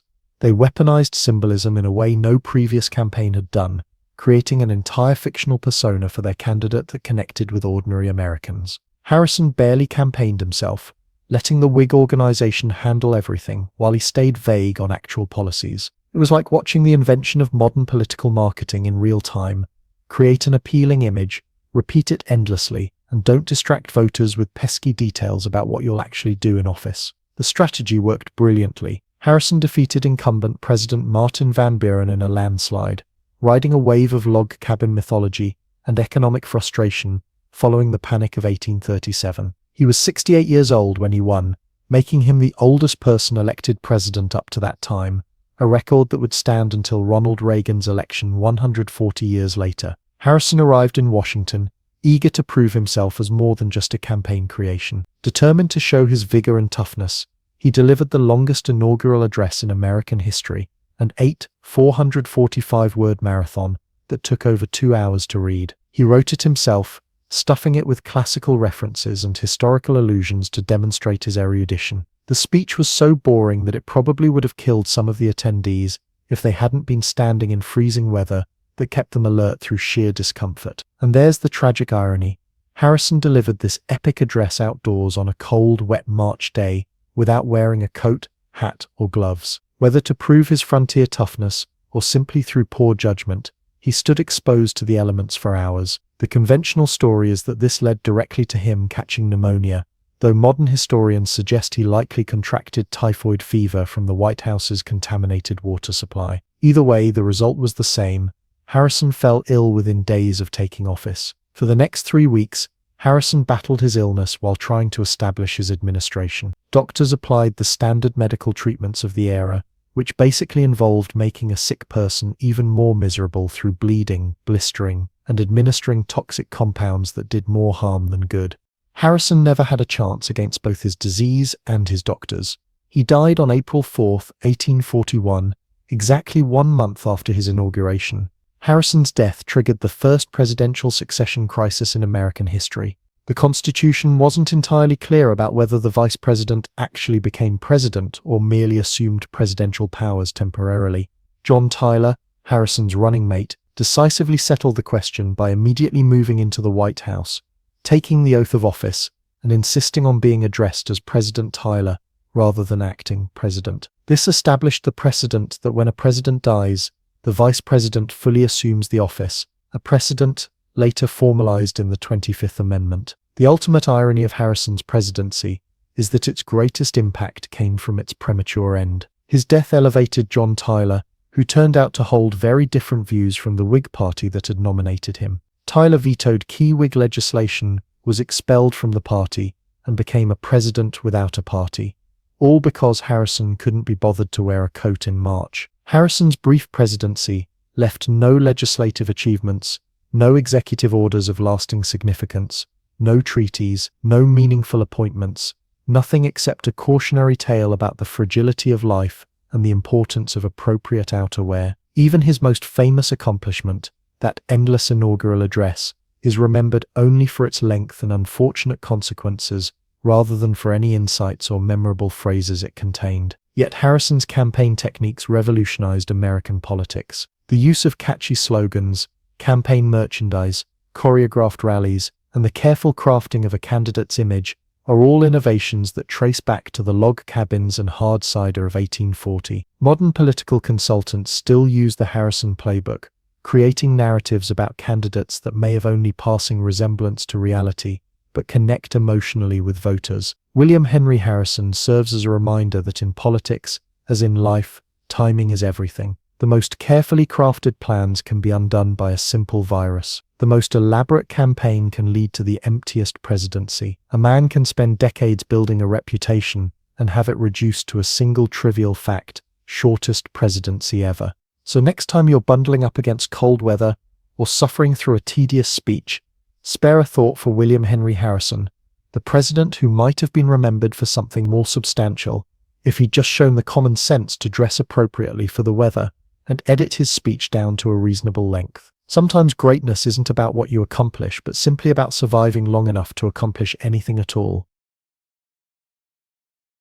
John Tyler was America's first political gatecrasher, the vice president who wasn't invited to be president but showed up anyway and refused to leave.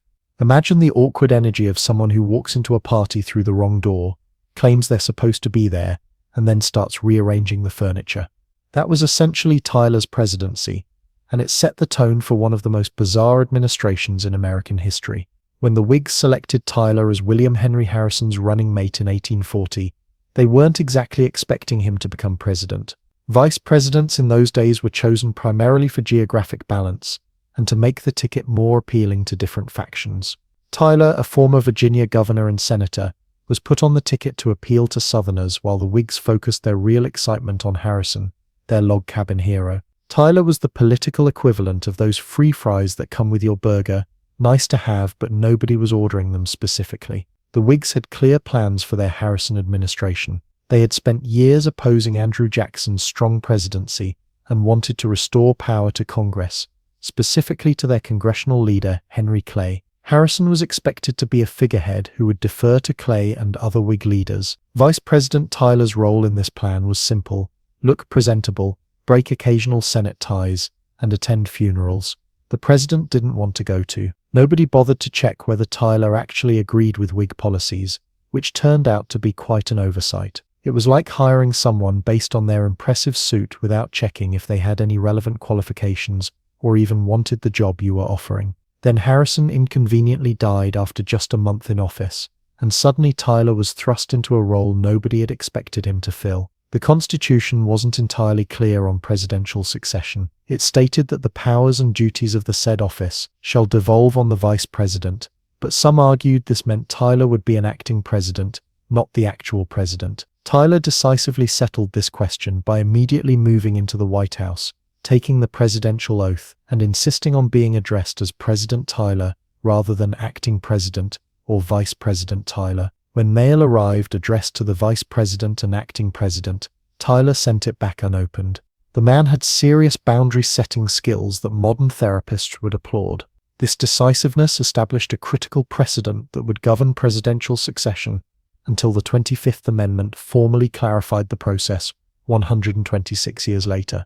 The Whig leadership was initially relieved, assuming that Tyler would follow their agenda as Harrison had agreed to do. They quickly discovered their mistake. Tyler had been a Democrat before joining the Whig ticket and held many views completely contrary to the Whig platform. He opposed their plans for a national bank, protective tariffs, and internal improvements. It was like the vegetarian substitute chef suddenly taking over the steakhouse and announcing a new plant-based menu. When Congress passed a bill to establish a new national bank, the centerpiece of the Whig economic agenda, Tyler vetoed it. Stunned Whig leaders negotiated a compromise bill they thought addressed Tyler's concerns, only to watch him veto that one too. The entire Whig cabinet, except for Secretary of State Daniel Webster, resigned in protest. An angry mob gathered outside the White House, burning Tyler in effigy and throwing stones at the building. The Whig Party formally expelled Tyler, leaving America with a president who had no party backing him. Tyler became a president without a party,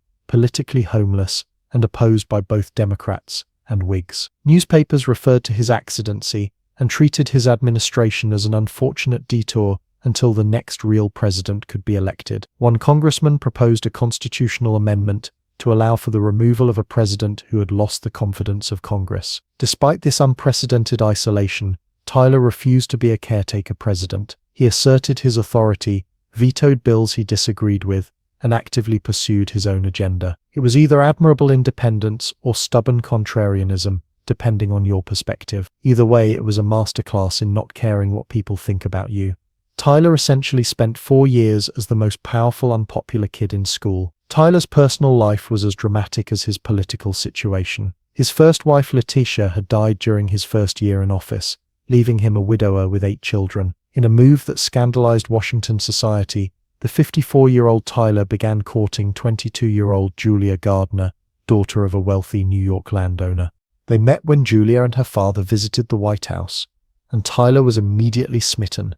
Their courtship took a bizarre turn during an 1844 cruise on the USS Princeton, a naval ship showcasing a new large gun called the Peacemaker. During a demonstration, the gun exploded, killing several people, including Julia's father. Tyler comforted the young woman in her grief, and apparently shared trauma is quite the bonding experience because they married just 4 months later. Julia embraced her role as First Lady with enthusiasm, bringing youth and glamour to the White House. She instituted formal receptions, had the Marine Band play Hail to the Chief whenever the president entered a room, starting a tradition that continues today, and generally enjoyed the pomp of her position, despite Washington society largely snubbing the couple. The age difference and whirlwind courtship following her father's death kept the rumor mill churning, but Julia and John seemed genuinely devoted to each other. The Tylers would go on to have 7 children together, in addition to the 8 from his first marriage. Tyler fathered 15 children in total, more than any other president. His last child was born when he was 70 years old, proving that whatever else you might say about John Tyler, the man was remarkably virile until the end. His grandson Harrison Tyler was still alive in the 2020s, meaning that a grandson of the 10th president, a man born in 1790, lived well into the age of smartphones and TikTok. Presidential lineages don't get much more bizarre than that. Despite his political isolation, Tyler managed some significant achievements. He resolved a boundary dispute with Britain that established the borders of Maine and Minnesota. He brought the Republic of Texas to the edge of annexation, though the final step would have to wait for his successor. He signed the first treaty with China, opening trade relations, and he established the precedent that the vice president fully becomes president upon the death of his predecessor, one of the most important constitutional clarifications in American history. Most of Tyler's domestic agenda was thwarted by a hostile Congress, but he did approve the end of the gag rule that had prohibited discussion of anti-slavery petitions in the House of Representatives. This was less a moral stance against slavery Tyler himself owned slaves, and more a defense of free speech principles, but it nonetheless removed an obstacle to open debate on the issue that would increasingly divide the nation. After leaving office in 1845, Tyler retired to his Virginia plantation, Sherwood Forest, where he continued to watch national events with interest. When sectional tensions escalated towards civil war in 1861, Tyler attempted to negotiate a compromise as chairman of the Washington Peace Conference. When those efforts failed, he fully embraced the Confederate cause, even winning election to the Confederate Congress, though he died before he could take his seat. This final act completed Tyler's transformation from President of the United States to enemy of the United States, the only former president to formally support the Confederacy. His death in 1862 was barely acknowledged by the Union government. There was no official mourning in Washington for this former president who had chosen to side with rebellion. Tyler's legacy is complex. He was widely disliked in his time, accomplished relatively little as president in terms of legislation, and ended his life supporting a cause that sought to destroy the Union he had once led. Yet his courage in asserting the full authority of the presidency during a constitutional crisis established a crucial precedent that has guided presidential succession ever since. Administration also demonstrated the importance of vetting running mates for their actual views rather than just their geographic appeal, a lesson political parties would repeatedly forget throughout American history. The Tippecanoe and Tyler II campaign had focused entirely on Harrison's personality and background while treating Tyler as an afterthought. Those Whigs who bothered to check would have discovered that Tyler had opposed most Whig policies throughout his career. John Tyler's presidency reminds us that history often turns on accidents and unforeseen circumstances. A vice president selected as a ticket-balancing afterthought ended up reshaping the presidency and thwarting the agenda of the party that nominated him. A man expected to be a footnote in history instead became a pivotal figure in defining presidential power. His story is a reminder that in politics, as in life, always check the credentials of the backup plan, because sometimes the backup plan becomes the main event when you least expect it. Languages across indigenous America were wildly diverse and complex. The continent was home to more than 300 distinct languages, many with structural features that European linguists would later find mind-blowing. Navajo is so linguistically complex that it was later used as an unbreakable code during World War II. These weren't primitive communication systems. They were sophisticated linguistic frameworks capable of expressing complex ideas with oral traditions that passed down encyclopedic knowledge through generations. Spiritual traditions varied widely between nations but generally shared a profound respect for the natural world and an understanding of humans as just one part of an interconnected system. Many indigenous religions acknowledged the sacredness of land and resources thousands of years before the first Earth Day. They developed sustainable relationships with environments from Arctic tundra to dense forests to arid deserts, adapting to and thriving in landscapes that European newcomers would later find completely baffling. Indigenous diplomatic systems were equally impressive, with complex networks of alliances, trade relationships, and conflict resolution practices. Many nations had sophisticated legal systems with clear processes for everything from marriage to property disputes. The idea that these were lawless societies before Europeans arrived is about as accurate as claiming TikTok dances are original content. Art flourished everywhere, from the intricate beadwork of Plains nations to the formline designs of Northwest Coast peoples, from Pueblo pottery to Navajo weaving. These weren't just decorative crafts. They were complex systems of visual communication, encoding cultural knowledge, spiritual beliefs, and historical records. Indigenous artists weren't waiting for European aesthetics to show up. They had their own sophisticated artistic traditions that continue to influence global design today. When Europeans finally did wash up on these shores, they encountered not an empty wilderness but a continent of nations with their own complex histories, conflicts, alliances, innovations, and cultural achievements. The idea of America as an untamed wilderness waiting for civilization is about as accurate as calling a Michelin star restaurant an undeveloped food opportunity. The true history of indigenous America before 1492 isn't a simple prelude to European colonization. It's thousands of years of human innovation, adaptation, spiritual development, and cultural richness. These societies weren't perfect utopias.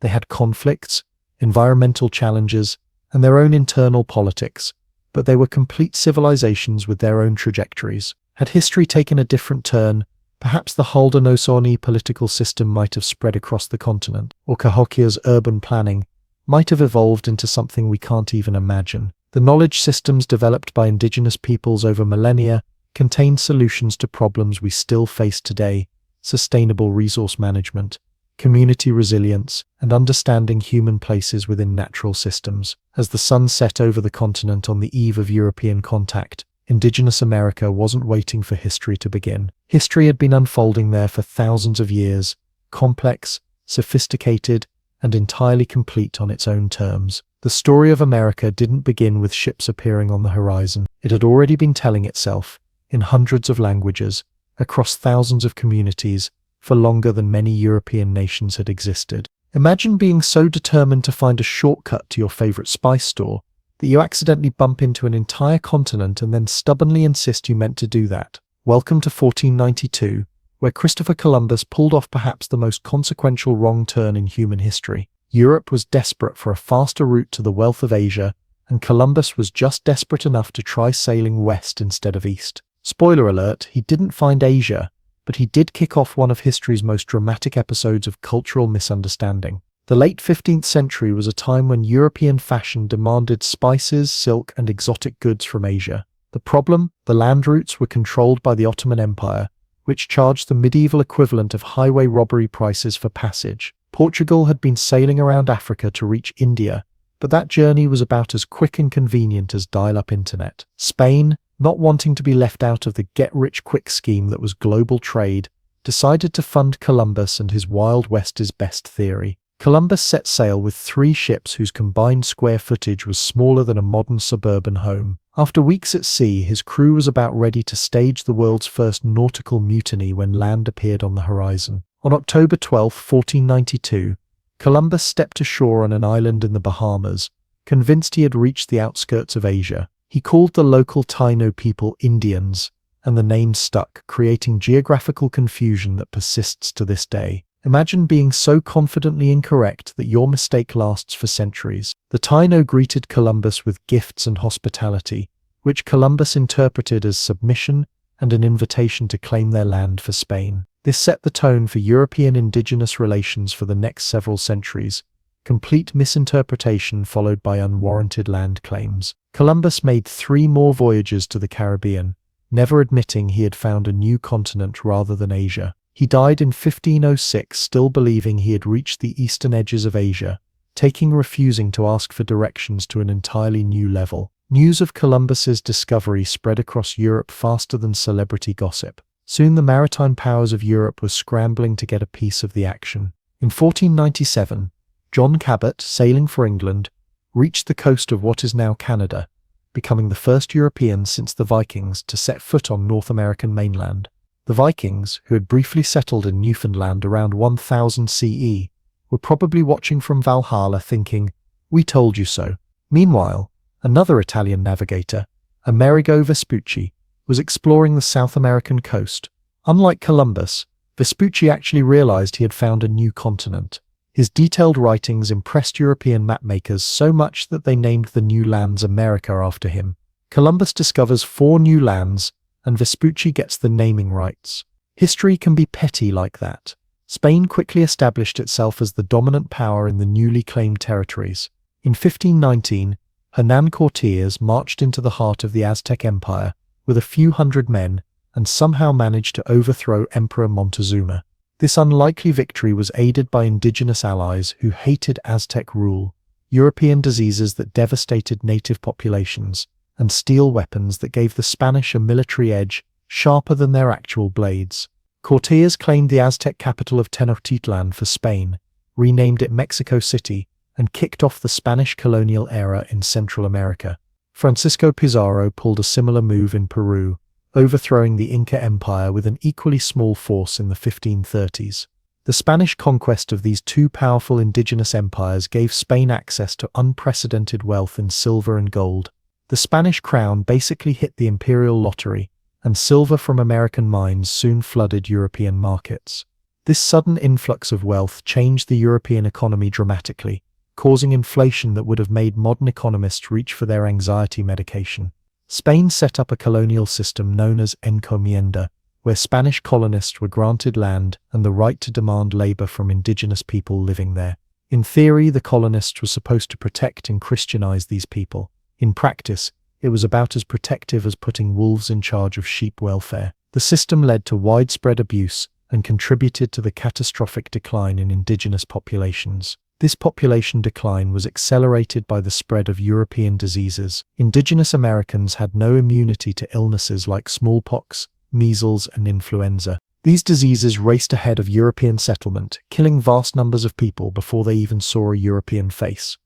In some regions, population losses reached 90%. Entire civilizations collapsed, not primarily from military conquest, but from invisible pathogens that rewrote the demographic map of the Americas. While Spain was busy looting gold and silver from the south, France turned its attention northward. In 1534, Jacques Cartier sailed up the St. Lawrence River, claiming the region for France. Unlike the Spanish, who were obsessed with precious metals, the French were drawn to the lucrative fur trade. Beaver pelts became the new gold, fueling a fashion craze for beaver felt hats in Europe. These fancy hats were the 16th century equivalent of limited edition sneakers, and people back home couldn't get enough of them. The French established a different relationship with indigenous peoples, focusing on trade partnerships rather than conquest. They didn't have the manpower to dominate by force, so they developed alliances instead. French fur traders often lived among indigenous communities, learned their languages, and frequently married indigenous women. These marriages created cultural bridges between French and indigenous societies and facilitated the fur trade. The French colonial model was less about replacing indigenous peoples and more about inserting themselves into existing trade networks, like that friend who shows up uninvited but brings enough snacks to make everyone tolerate their presence. England was a late arrival to the colonization party. While Spain and France were building empires, England was dealing with its own drama, including the small matter of Henry VIII creating an entirely new church just so he could get divorced. When England finally turned while Spain was busy looting precious metals and France was trading beaver pelts, it was like showing up 3 hours late to a party, but England was determined to make a grand entrance. The story of English colonization begins with perhaps the most optimistically named settlement in history, Jamestown. In 1607, a group of English investors formed the Virginia Company, a business venture with all the foresight of opening an ice cream shop in the Arctic.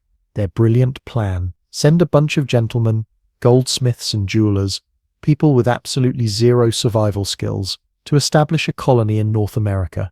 What could possibly go wrong? These first English settlers landed in Virginia and promptly established Jamestown in quite possibly the worst location they could have chosen, a swampy, malarial lowland with brackish water. Rather than planting crops or building adequate shelter, many of the colonists spent their time searching for gold that wasn't there. Turns out jewelry-making skills aren't particularly useful when you're starving to death. The first few years of Jamestown were like a reality survival show where nobody remembered to pack food. The colony nearly collapsed several times. During the brutal winter of 1609 to 1610, known as the Starving Time, the situation became so desperate that there were reports of cannibalism. Just when the remaining colonists had decided to abandon ship, a supply ship arrived with new settlers and provisions. Talk about dramatic timing. The Jamestown colony's fortunes finally turned around thanks to two things: John Smith's no-nonsense leadership, basically if you don't work you don't eat, and tobacco. John Rolfe, who would later marry Pocahontas, whose real name was Matoka by the way, introduced a Caribbean strain of tobacco that grew well in Virginia soil. Europeans back home were developing quite the smoking habit, and Virginia tobacco became the colonial equivalent of printing money. Suddenly, Virginia had a cash crop that made the colony economically viable, proving once again that nothing motivates human endeavor quite like addictive substances. The colony's labor problem was initially solved by bringing over indentured servants, poor Europeans who sold several years of their labor in exchange for passage to America and a plot of land when their service ended. It was basically an early version of student loans, except you got land instead of a diploma. As tobacco plantations expanded, however, colony leaders turned to enslaved Africans for labor. In 1619, the first group of kidnapped Africans arrived in Virginia, marking the beginning of the horrific institution of chattel slavery that would shape American society for centuries to come. Meanwhile, up north, another group of English settlers was establishing a very different kind of colony. In 1620, the Mayflower arrived in Massachusetts carrying 102 passengers, many of them religious separatists we now call pilgrims. These folks had left England because they thought the Church of England wasn't strict enough. That's right. They found 17th century religious practice too lenient. These were people who considered smiling on Sundays a bit too frivolous. The Pilgrims initially landed at Cape Cod, realized it wasn't ideal, and then sailed to Plymouth Harbor. Like their Jamestown counterparts, they arrived completely unprepared for winter in New England. Without help from the Wampanoag people, particularly a man named Tisquantum or Squanto, in an incredible twist of fate, already spoke English due to having been kidnapped by Europeans years earlier, the colony would have failed. The famous first Thanksgiving was a harvest feast celebrating their survival, though the warm, fuzzy version we celebrate today bears about as much resemblance to the historical event as a cat meme does to actual feline behavior. In 1630, a much larger wave of Puritans arrived in Massachusetts, establishing the Massachusetts Bay Colony under the leadership of John Winthrop. Unlike the small Plymouth settlement, this was a substantial migration involving nearly 1,000 colonists in its first year alone. Winthrop envisioned their colony as a city upon a hill, a model Christian community that would be an example to the world. No pressure there. The Puritans were big on education and literacy, establishing Harvard College in 1636, just 6 years after arriving to train ministers. They were also big on religious conformity, with dissenters being banished faster than contestants on a reality show. When Anne Hutchinson suggested that individuals could interpret the Bible for themselves without clerical guidance, she was promptly kicked out of Massachusetts for being too radical. Roger Williams, who advocated for separation of church and state and fair treatment of Native Americans, was also shown the colonial door. These religious dissidents went on to found their own colonies. Williams established Rhode Island, which became known for its religious tolerance, the 17th century equivalent of that friend who lets everyone crash at their place. Hutchinson and her followers initially settled in Rhode Island, but eventually moved to New Netherland, later New York. Speaking of New Netherland, the Dutch had established their own colony in the Hudson River Valley. New Amsterdam, located at the southern tip of Manhattan, was a diverse trading post where multiple languages could be heard on the streets. The Dutch purchased Manhattan from the local Lenape people for goods valued at about 60 guilders, often translated as $24 worth of trinkets, which might be history's most infamous real estate deal. In 1664, England seized New Netherland from the Dutch, renamed it New York, and added it to their growing collection of colonies. By the early 18th century, England had established a string of colonies along the Atlantic coast. In addition to Virginia and Massachusetts, there was Maryland, founded as a haven for Catholics, Connecticut, New Hampshire, Rhode Island, North and South Carolina, New Jersey, Pennsylvania, Delaware, and eventually Georgia. These became known as the 13 colonies, though at the time they had about as much unity as a group project where nobody communicates until the night before the deadline. The colonies developed distinct regional identities. New England, with its rocky soil and harsh winters, focused on shipbuilding, fishing, and trade rather than large-scale agriculture. Puritanism heavily influenced the culture, with an emphasis on education, community, and moral strictness. The middle colonies, New York, New Jersey, Pennsylvania, and Delaware, became known for their ethnic and religious diversity, growing wheat and other grains on fertile farmland. The southern colonies developed plantation economies based on tobacco, rice, and indigo, relying heavily on enslaved labor. Pennsylvania, founded by William Penn as a Quaker colony, stood out for its relatively peaceful relations with indigenous peoples and its policy of religious tolerance. Penn actually paid fair prices for land and honored treaties with the Lenape people, a colonial approach so unusual it was practically revolutionary. Philadelphia, Pennsylvania's main city, grew into an important cultural and intellectual center, like the colonial version of a university town where everyone thinks they're smarter than they actually are. As the colonies grew, they developed their own governmental structures. Most had a governor, either appointed by the crown or elected, a council that served as an upper house, and an assembly elected by property-owning white men. Colonial assemblies gradually claimed more power, particularly control over taxation, foreshadowing future tensions with Britain. Local government was often centered around the town meeting in New England or the county in the South, giving colonists experience with self-government and democratic processes, at least for those privileged enough to participate. Economic development varied across the colonies. New England merchants built impressive trading networks, sending fish and timber to the West Indies in exchange for sugar and molasses, which were turned into rum, which was then traded for enslaved people in Africa.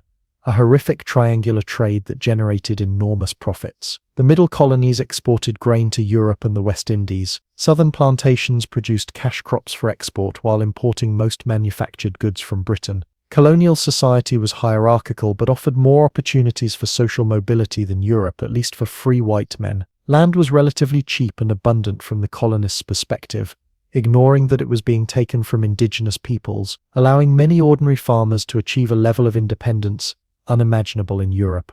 A growing merchant class emerged in port cities, while skilled artisans formed an urban middle class. At the bottom of the social hierarchy were indentured servants and enslaved Africans. Women in colonial America, while legally subordinate to their husbands, often played essential economic roles. They managed households, produced food and textiles, and sometimes ran businesses when their husbands were away or deceased. Widowhood could ironically bring a measure of independence, as widows could own property and businesses in their own names. Still, women were excluded from formal politics and higher education. It was a society where a woman could churn butter, raise 10 children, and run a farm, but heaven forbid she try to vote. The colonial period also saw the development of distinctive American cultural forms. While colonists imported European traditions, these evolved to fit American conditions. Architecture adapted to local materials and climate.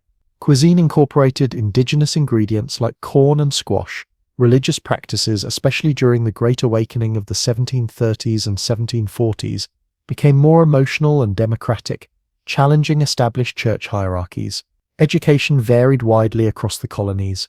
New England established public schools relatively early, with Massachusetts passing a law in 1647 requiring towns to maintain schools. The southern colonies relied more on private tutors for wealthy families, with little formal education available to ordinary farmers.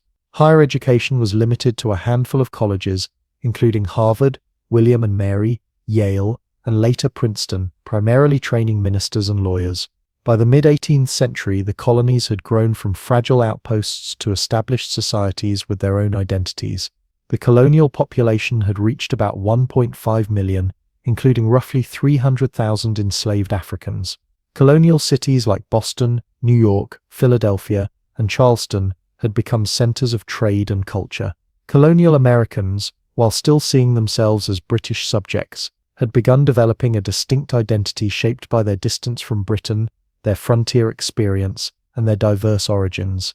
As 1754 approached, the colonies stood on the verge of dramatic changes. The French and Indian War was about to begin, setting in motion events that would transform these separate British colonies into something entirely new, though none of the colonists could have predicted just how dramatically their world was about to change. As the colonial settlements expanded westward in the mid-18th century, they bumped into a problem. The French were already there, and they had made friends with the locals. The French and their indigenous allies had established a network of trading posts and forts throughout the Ohio River Valley. Meanwhile, British colonists were eyeing that same fertile land with the enthusiasm of someone scrolling through real estate listings way above their budget. In 1754, a young and incredibly awkward Virginia militia officer named George Washington was sent to deliver a message to the French, politely asking them to get out of British-claimed territory. The French response was essentially, "Thanks but no thanks." Washington then led a small force to confront them, ambushed a French patrol, and accidentally sparked what would become the French and Indian War. For those keeping score at home, this was the North American theater of the larger 7 Years' War, proving that Europeans could turn local conflicts into global catastrophes long before the internet made everything everyone's business. The war started disastrously for the British. General Edward Braddock led a force to capture Fort Duquesne, present-day Pittsburgh, and was thoroughly defeated by French and indigenous forces, using guerrilla tactics that the British, with their bright red coats and formal battle lines, were completely unprepared for. It's hard to be stealthy when you're dressed like a walking target. The tide turned when William Pitt the Elder took charge of the British war effort. Pitt poured resources into the American conflict, recognizing its global importance. Under his leadership, the British captured the fortress of Louisbourg, Fort Duquesne, and eventually the French stronghold of Quebec in 1759. British General James Wolfe defeated the French commander Montcalm on the Plains of Abraham in a battle where both generals died, which is about as pointlessly symmetrical as military history gets. The war officially ended with the Treaty of Paris in 1763. France ceded nearly all its North American territories to Britain, keeping only a few small islands for fishing rights. Spain, which had entered the war on France's side, gave Florida to Britain but received the Louisiana Territory from France as compensation. Basically, European powers were trading North American real estate, like kids swapping lunch items, without consulting any of the people who actually lived there. The British victory removed the French threat from the colonial frontier, but it created new problems. Britain had doubled its national debt fighting the war, and now had a vastly expanded empire to manage. King George III and his ministers decided that the colonies which had benefited from British protection should help pay these costs. This seemed perfectly reasonable to the British. To the colonists, who had grown accustomed to being left alone, it was about as welcome as a surprise audit from the tax office. Before getting into all that taxation drama, there was another major issue to deal with. Indigenous nations, no longer able to play European powers against each other, faced increased pressure from British colonists eager to move west. In 1763, an Ottawa leader named Pontiac orchestrated a coordinated uprising across the Great Lakes region, capturing nearly every British fort west of Niagara. It was one of the most successful indigenous resistance movements in North American history, and it caught the British completely off guard. In response to Pontiac's war, the British issued the Proclamation of 1763, which prohibited colonial settlement west of the Appalachian Mountains. This line was intended to prevent further conflict by creating a buffer zone between colonists and indigenous territories. The colonists, who viewed western lands as their natural inheritance, saw this as an outrageous restriction on their freedom and opportunities. Imagine telling a bunch of ambitious house flippers they couldn't enter an untapped market, and you'll understand their reaction. The real trouble started when Britain began implementing new taxes and regulations. The Sugar Act of 1764 reduced the tax on molasses but increased enforcement to actually collect it. The Currency Act prohibited colonies from printing their own paper money, creating a shortage of currency. Then came the Stamp Act of 1765, requiring a government stamp on all legal documents, newspapers, and even playing cards. This was the first direct tax on the colonies, and it went down about as well as a surprise vegan menu at a barbecue restaurant. Colonial opposition to the Stamp Act was swift and creative. Lawyers refused to use stamped paper. Newspapers published without stamps. Merchants signed agreements not to import British goods. The Sons of Liberty, a group of artisans and shopkeepers, organized protests and intimidated stamp distributors into resigning. In Boston, they famously hung an effigy of stamp distributor Andrew Oliver from a tree, then demolished a building he owned, and finally surrounded his home until he agreed to resign. Getting the message, Oliver resigned before the act even took effect. More significant than these protests was the formation of the Stamp Act Congress in 1765, where representatives from 9 colonies met in New York to coordinate their response. They issued a declaration asserting that only colonial assemblies had the right to tax the colonists. Their rallying cry, "No taxation without representation," became the colonial equivalent of a viral hashtag. Faced with colonial resistance and a boycott damaging British merchants, Parliament repealed the Stamp Act in 1766. However, they simultaneously passed the Declaratory Act, asserting Parliament's authority to legislate for the colonies in all cases whatsoever. It was basically the 18th century version of a passive-aggressive note saying, "Fine, we'll do it your way, but just remember who's really in charge." The calm didn't last long. In 1767, Charles Townshend, Chancellor of the Exchequer, introduced a new set of revenue measures known as the Townshend Acts. These placed duties on imported glass, lead, paint, paper, and tea. Townshend cleverly made these external taxes on trade rather than internal taxes like the Stamp Act, thinking the colonists would find this more acceptable. He thought wrong. The colonists again responded with boycotts and protests. Colonial women who managed household purchases played a crucial role in the non-importation movement, making homespun cloth instead of buying British textiles. The Massachusetts Assembly circulated a letter to other colonies urging unified resistance, prompting the British to dissolve the assembly. When British customs officials in Boston requested military protection, troops were stationed in the city, creating a powder keg of tension. That powder keg exploded on March 5, 1770, in what became known as the Boston Massacre. A mob of colonists confronted British soldiers guarding the customs house, throwing snowballs, stones, and insults. When the situation escalated, the soldiers fired into the crowd, killing 5 people including Crispus Attucks, a sailor of African and Native American descent. Colonial newspapers and political leaders like Samuel Adams immediately portrayed the incident as a brutal slaughter of innocent civilians, creating a propaganda victory that turned public opinion against the British. Paul Revere produced an engraving of the event that depicted the British firing in organized volleys, which was about as accurate as a social media post written in all caps. Realizing things were getting out of hand, Parliament repealed most of the Townshend duties, maintaining only the tax on tea as a symbolic assertion of authority. For a few years, tensions eased. Colonial boycotts ended, trade resumed, and most British troops were withdrawn from Boston. It seemed the crisis had passed. Then, in 1773, Parliament passed the Tea Act. Contrary to popular belief, this did not increase the tax on tea. It actually allowed the British East India Company to sell tea directly to the colonies, bypassing colonial merchants and potentially lowering prices. However, colonists saw this as a trick to get them to accept the principle of taxation by buying the cheaper tea. Colonial merchants whose businesses were threatened joined with political radicals to oppose the act. When tea ships arrived in colonial ports, they were typically turned away or the tea left to rot in warehouses. In Boston, however, Governor Thomas Hutchinson insisted the ships unload their cargo. On December 16, 1773, a group of colonists disguised as Mohawk Indians boarded the ships and dumped 342 chests of tea into Boston Harbor. The Boston Tea Party was less a refined social gathering and more an act of coordinated property destruction valued at nearly $2 million in today's currency. The British response was swift and harsh. In 1774, Parliament passed a series of measures the colonists called the Intolerable Acts. These closed Boston Harbor until the tea was paid for, restricted Massachusetts town meetings, allowed royal officials accused of crimes to be tried in Britain, and expanded the Quartering Act, requiring colonists to house British soldiers in their homes.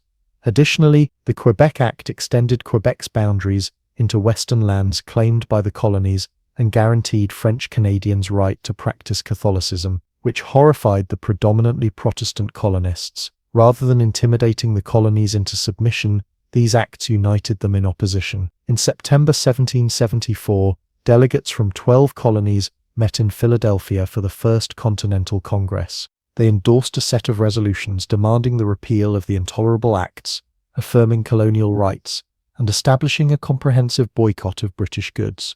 They also agreed to reconvene the following year if their grievances were not addressed. While political leaders debated in Philadelphia, ordinary colonists began organizing for potential conflict. Militias drilled more frequently.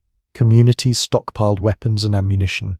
In Massachusetts, where royal authority had effectively collapsed outside Boston, the Provincial Congress established a Committee of Safety led by John Hancock and authorized the creation of Minutemen units, militia specially trained to respond rapidly to emergencies. By early 1775, Britain had declared Massachusetts to be in a state of rebellion. General Thomas Gage, commander of British forces in Boston, received orders to arrest colonial leaders and crush the resistance. On April 18, 1775, Gage sent troops to seize military supplies stored at Concord. Paul Revere and William Dawes rode out to warn the countryside, shouting something considerably more detailed than "the British are coming." At dawn on April 19th, when British troops reached Lexington, they found about 70 Minutemen gathered on the town green. Someone, it's never been determined who, fired the first shot. When the smoke cleared, 8 colonists lay dead. The British proceeded to Concord, where they found most of the military supplies already removed. At Concord's North Bridge,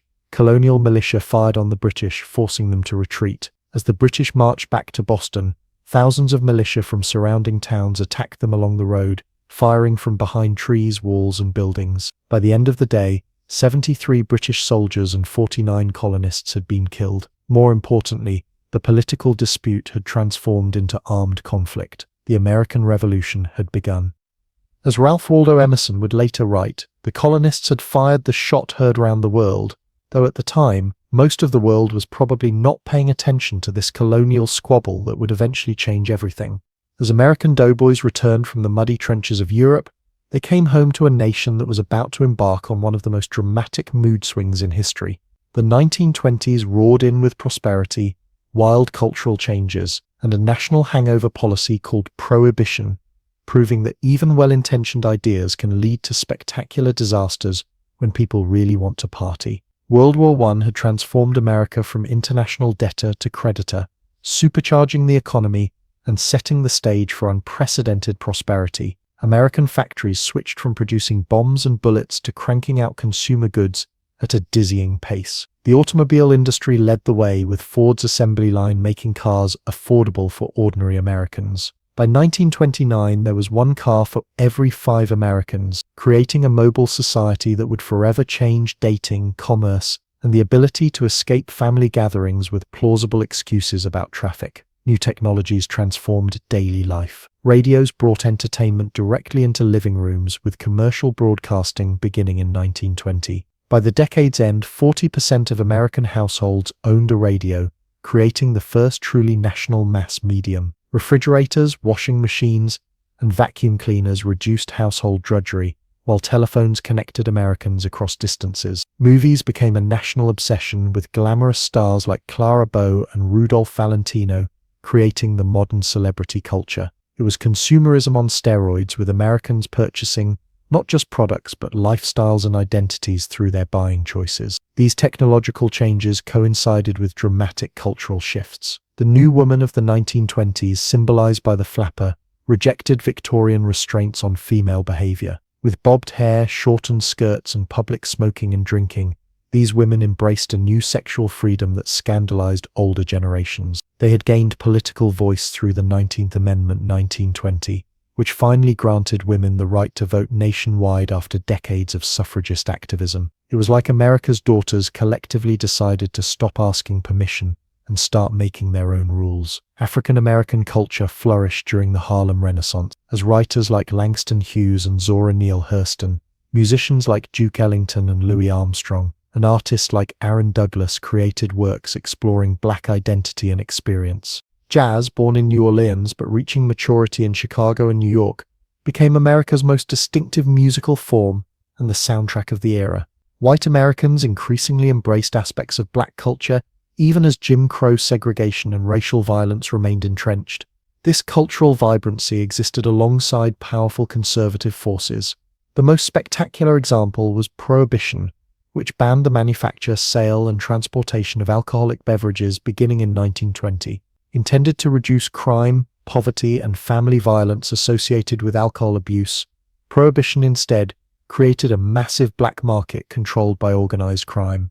The speakeasies, illegal bars, proliferated, with an estimated 32,000 in New York City alone. Gangsters like Al Capone built criminal empires and engaged in bloody turf wars, while ordinary Americans flouted the law with remarkable enthusiasm. It was the ultimate hold my beer moment in government overreach. Immigration restrictions represented another conservative reaction to social change. The Immigration Act of 1924 established strict quotas designed to favor Northern Europeans and exclude Asians and Southern and Eastern Europeans. This legislation reflected growing nativism and fear of racial pollution, ideas popularized by the eugenics movement. The revived Ku Klux Klan, which reached a membership of several million in the mid-1920s, targeted not just Black Americans but also Catholics, Jews, and immigrants. The Scopes monkey trial of 1925, where teacher John Scopes was prosecuted for teaching evolution, symbolized the growing tension between traditional religious values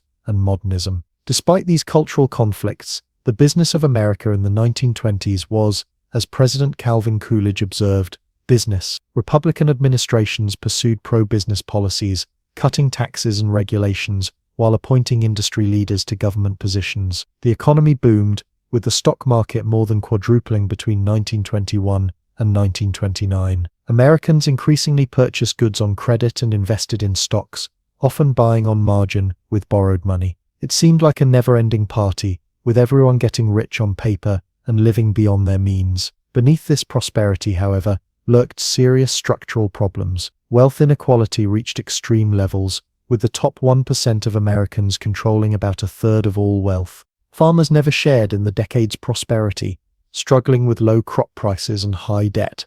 Key industries like textiles, coal mining, and railroads faced declining profits. Most ominously, the stock market's explosive growth increasingly detached from economic fundamentals, creating a speculative bubble fueled by easy credit and irrational exuberance. It was like watching someone build a magnificent house on a foundation of jello. The bubble burst on October 29, 1929, Black Tuesday, when the stock market crashed, losing 25% of its value in just 2 days. The initial crash might have been a temporary setback, but it triggered a cascade of economic failures. Banks that had invested in stocks or made loans for stock purchases failed, wiping out the savings of millions of depositors in the days before federal deposit insurance. With credit suddenly scarce, businesses cut production and laid off workers. Reduced consumer spending further depressed business activity, creating a vicious cycle of economic contraction. It was economic dominoes falling, with each collapse triggering the next.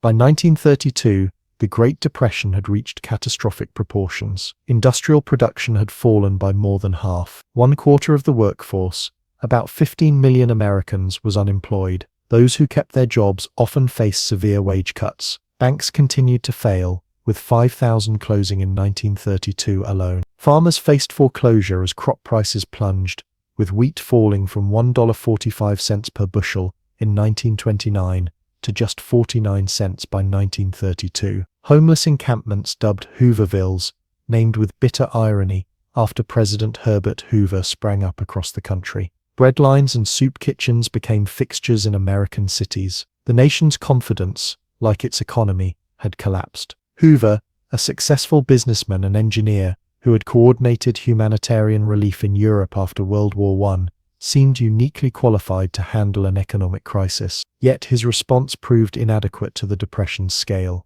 Believing in voluntary cooperation rather than government intervention, Hoover urged businesses not to cut wages and established agencies to coordinate economic activity, but resisted direct federal relief for the unemployed. The Reconstruction Finance Corporation, established in 1932, provided loans to banks and businesses but did little for ordinary citizens. Hoover feared creating dependency on government and undermining American self-reliance, values that seemed increasingly abstract to hungry, desperate people.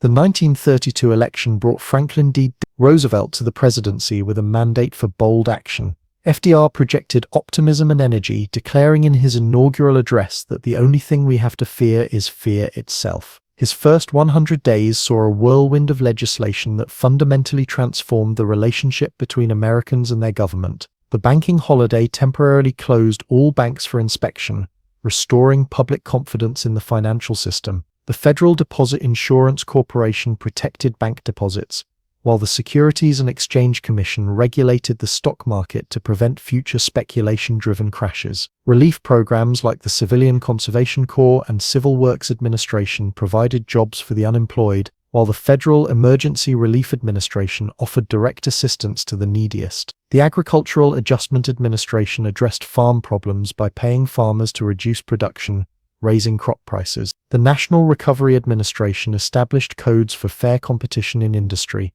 setting minimum wages and maximum hours. Not all these programs succeeded. The Supreme Court struck down some as unconstitutional, but they represented an unprecedented peacetime expansion of federal government activity in the economy. These initiatives, collectively known as the First New Deal 1933-35, were followed by the more radical Second New Deal 1935-38. The Works Progress Administration employed millions on public works projects, building schools, hospitals, airports, and roads while also supporting artists, writers, and performers. The National Labor Relations Act guaranteed workers' right to unionize and bargain collectively, leading to dramatic growth in union membership. Most significantly, the Social Security Act established a permanent system of old age pensions, unemployment insurance, and aid to dependent children and the disabled, creating America's first national social safety net. The New Deal transformed American politics, creating a new democratic coalition that included urban workers, Immigrants, black voters who began shifting from the party of Lincoln to the party of Roosevelt, intellectuals, and the South. This coalition would dominate American politics for decades. The Roosevelt administration included the first female cabinet member, Frances Perkins, Secretary of Labor, and an unprecedented number of Jewish appointees, reflecting this new political alignment. Despite these revolutionary changes, the New Deal never fully ended the Depression. Unemployment remained above 14% in 1937, when a premature reduction in government spending triggered a sharp recession within the Depression. Only World War II would finally restore full employment, as military mobilization created an economic boom that ended the Depression era. By 1941, as America edged toward entry into the global conflict, the economic crisis had passed, but its effects on American society, government, and psychology would endure.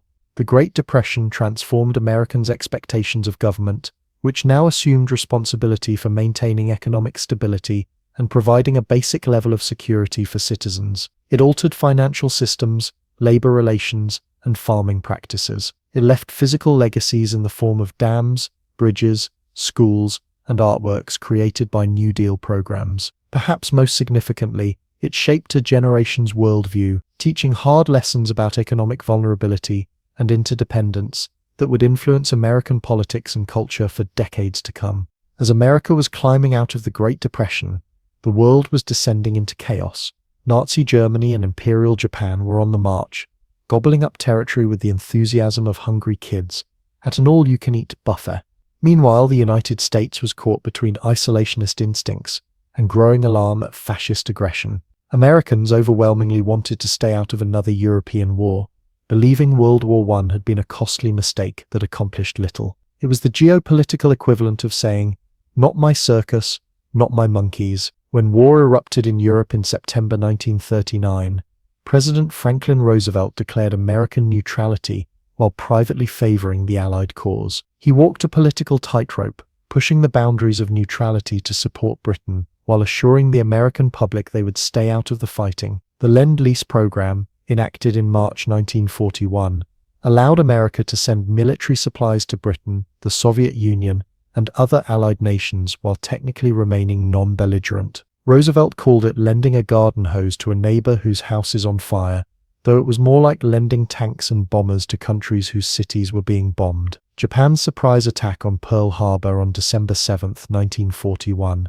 a date which will live in infamy, as Roosevelt memorably described it, instantly resolved America's ambivalence about the war. The attack killed 2,403 Americans and damaged or destroyed numerous ships and aircraft. The following day, Congress declared war on Japan with only one dissenting vote. When Germany and Italy declared war on the United States 3 days later, America found itself fighting a truly global war on two fronts. The nation mobilized with astonishing speed and scale. The government took unprecedented control of the economy, establishing agencies to direct production, allocate resources, set prices, and ration consumer goods. Industrial output soared as factories converted to war production. Ford's massive Willow Run plant produced a complete B-24 bomber every 63 minutes by 1944. Between 1940 and 1945, the United States produced 300,000 aircraft, 100,000 tanks, 77,000 ships, 20 million small arms, and 40 billion bullets. It was like someone flipped America's industrial switch from normal to ludicrous mode. This massive production required an equally massive workforce. With millions of men entering military service, women filled the labor gap, taking jobs previously considered exclusively male. The iconic Rosie the Riveter represented the 6 million women who worked in defense plants, building ships, aircraft, and munitions. African Americans, who initially faced discrimination in defense industries, gained greater access to industrial jobs after Philip Randolph threatened a march on Washington, prompting Roosevelt to issue an executive order banning discrimination in defense industries. Military service transformed the lives of 16 million Americans who served in uniform. This included over 1 million African Americans who served in still segregated units, but whose service strengthened arguments for civil rights. Native Americans, including the famous Navajo code talkers whose language proved unbreakable to Japanese intelligence, served with distinction. Japanese Americans faced the cruel irony of fighting for democracy abroad while their families were confined in internment camps at home, one of the war's greatest injustices, which saw 120,000 people of Japanese descent, most of them American citizens, forced from their homes and businesses into remote camps. On the battlefield, American forces fought alongside allies across the globe. In Europe, following the D-Day landings of June 6, 1944, American and British forces pushed eastward toward Germany, while Soviet forces advanced from the east. In the Pacific, American forces adopted an island-hopping strategy, bypassing heavily fortified Japanese positions to seize strategically important islands as stepping stones toward Japan. The fighting was brutal, with battles like Iwo Jima and Okinawa revealing the fanatical resistance American forces would likely face in an invasion of Japan's home islands. This grim prospect influenced President Harry Truman's decision to use atomic bombs against Hiroshima and Nagasaki in August 1945, after Japan rejected surrender terms. The bombs killed over 200,000 people, mostly civilians, and remain history's most controversial military action. Japan surrendered days after the second bombing, ending World War II 6 years after it began. The United States had emerged not just victorious, but as the world's dominant military and economic power. The nation that had tried so hard to stay out of the war had been transformed by it, setting the stage for its role as global superpower in the decades to come. The war's impact on American society was profound and lasting. It ended the Great Depression, with unemployment dropping from 14% in 1940 to less than 2% by 1943. It accelerated social changes, with women and minorities gaining new economic opportunities that would be difficult to completely reverse after the war. It dramatically expanded federal government power and spending, establishing a pattern of federal management of the economy that would continue in peacetime. The GI Bill, providing education and housing benefits to returning veterans, would help create the post-war middle-class boom. Perhaps most significantly, World War II transformed America's global role. Isolationism, which had dominated foreign policy thinking after World War I, was thoroughly discredited. The United States emerged from the war committed to international engagement and leadership, determined to build a new world order that would prevent another such conflict. This new American internationalism would define the post-war era, as the nation prepared to confront a new threat in the form of Soviet communism and the Cold War that was already taking shape as the guns of World War II fell silent. The clear blue morning sky over New York City on September 11, 2001, was torn apart when two commercial airliners slammed into the World Trade Center towers, followed by another hitting the Pentagon and a fourth crashing in a Pennsylvania field after passengers fought back against the hijackers. In just 102 minutes, nearly 3,000 people died, the Twin Towers collapsed, and America's sense of invulnerability shattered along with them. The post-Cold War honeymoon ended with the violent clarity of a national trauma that would be simply referred to as 9/11 inches, a date that didn't need a year attached, because everyone knew exactly which September 11th you meant. President George W. Bush, who had entered office focused on domestic initiatives like tax cuts and education reform, suddenly found himself a wartime president. Standing on the rubble at Ground Zero with a bullhorn, Bush declared, "I can hear you, the rest of the world hears you, and the people who knocked these buildings down will hear all of us soon." The War on Terror had begun, a conflict unlike any previous American war, fought against a stateless network of extremists, rather than a conventional nation-state. It was like trying to fight fog with a sledgehammer.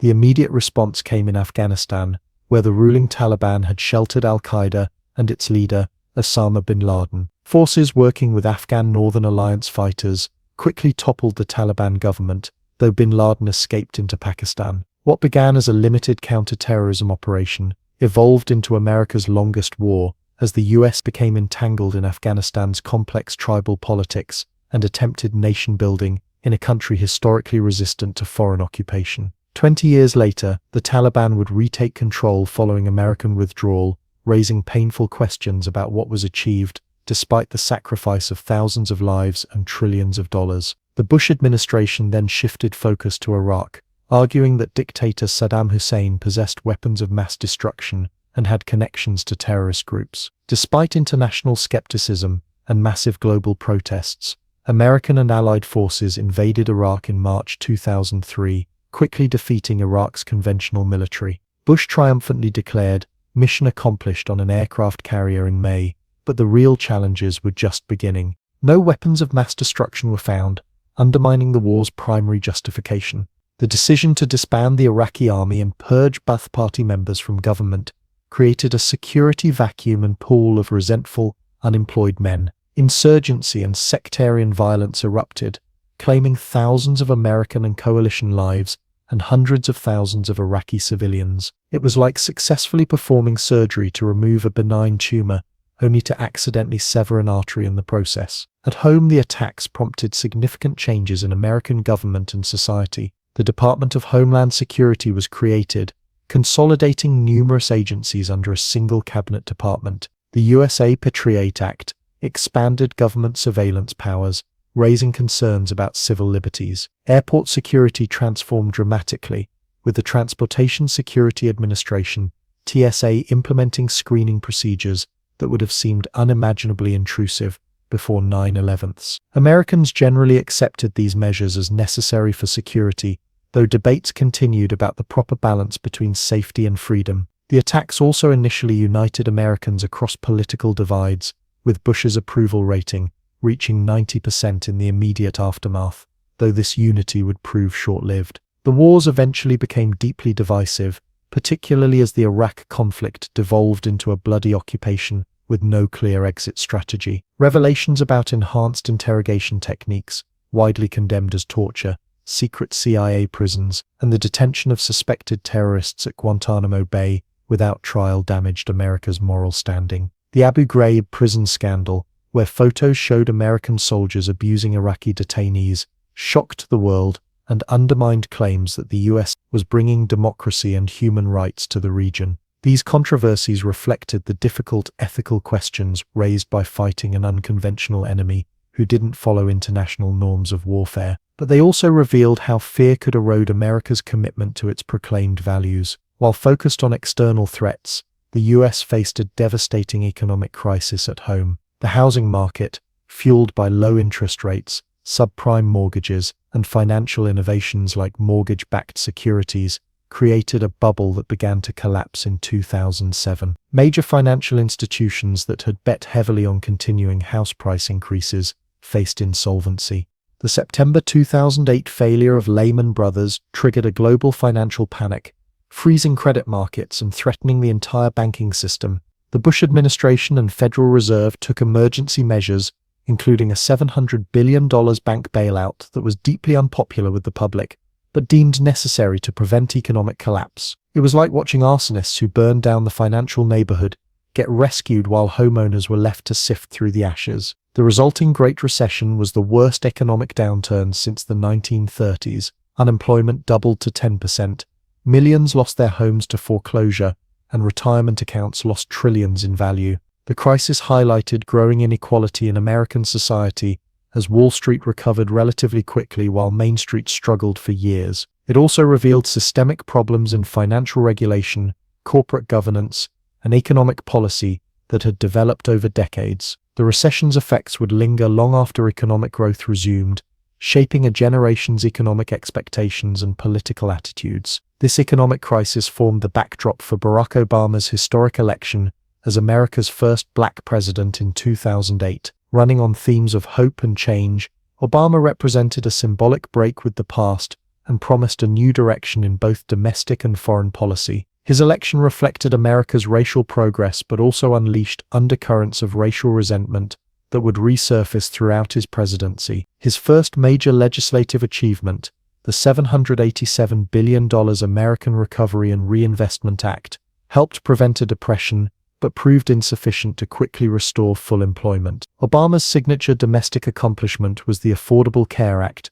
Obamacare, which expanded health insurance coverage to millions of Americans through subsidies, Medicaid expansion, and regulations requiring insurers to cover people with pre-existing conditions. The law passed without a single Republican vote and immediately became a political lightning rod, with opponents launching legal challenges and attempting numerous repeal efforts. It represented the most significant expansion of the social safety net since the 1960s, but fell short of the universal coverage systems found in other developed nations. It was a quintessentially American solution, complex, incremental, and entirely through the private insurance system, rather than a simpler government program. In foreign policy, Obama sought to reduce America's military footprint while maintaining counterterrorism operations. He withdrew combat forces from Iraq and announced a timeline for Afghanistan withdrawal, while expanding the use of drone strikes against terrorist targets. His administration negotiated the Iran nuclear deal and the Paris Climate Agreement,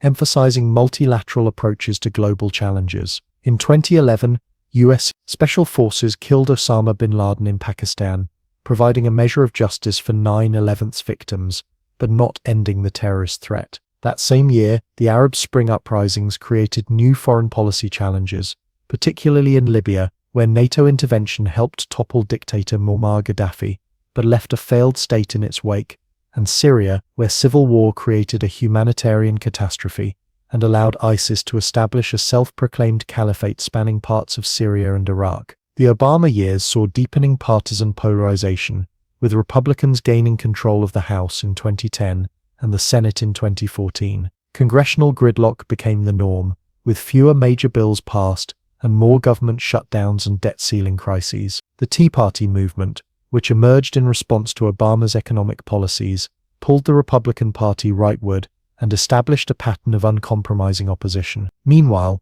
progressive activism around issues like LGBTQ rights, racial justice, and economic inequality grew on the left. The Supreme Court's 2015 Obergefell decision, legalizing same-sex marriage nationwide, marked a dramatic shift in American attitudes, with public opinion having moved from strong opposition to majority support in just a decade. Technology continued to transform everyday life, with smartphones becoming ubiquitous and social media platforms like Facebook, Twitter, and Instagram reshaping how Americans communicate, consume news, and form communities. These developments created unprecedented connectivity, but also novel problems including privacy concerns, misinformation, online harassment, and addiction. Major tech companies like Apple, Google, Amazon, and Facebook became economic powerhouses with influence rivaling traditional industries, raising questions about monopoly power and appropriate regulation. The gig economy,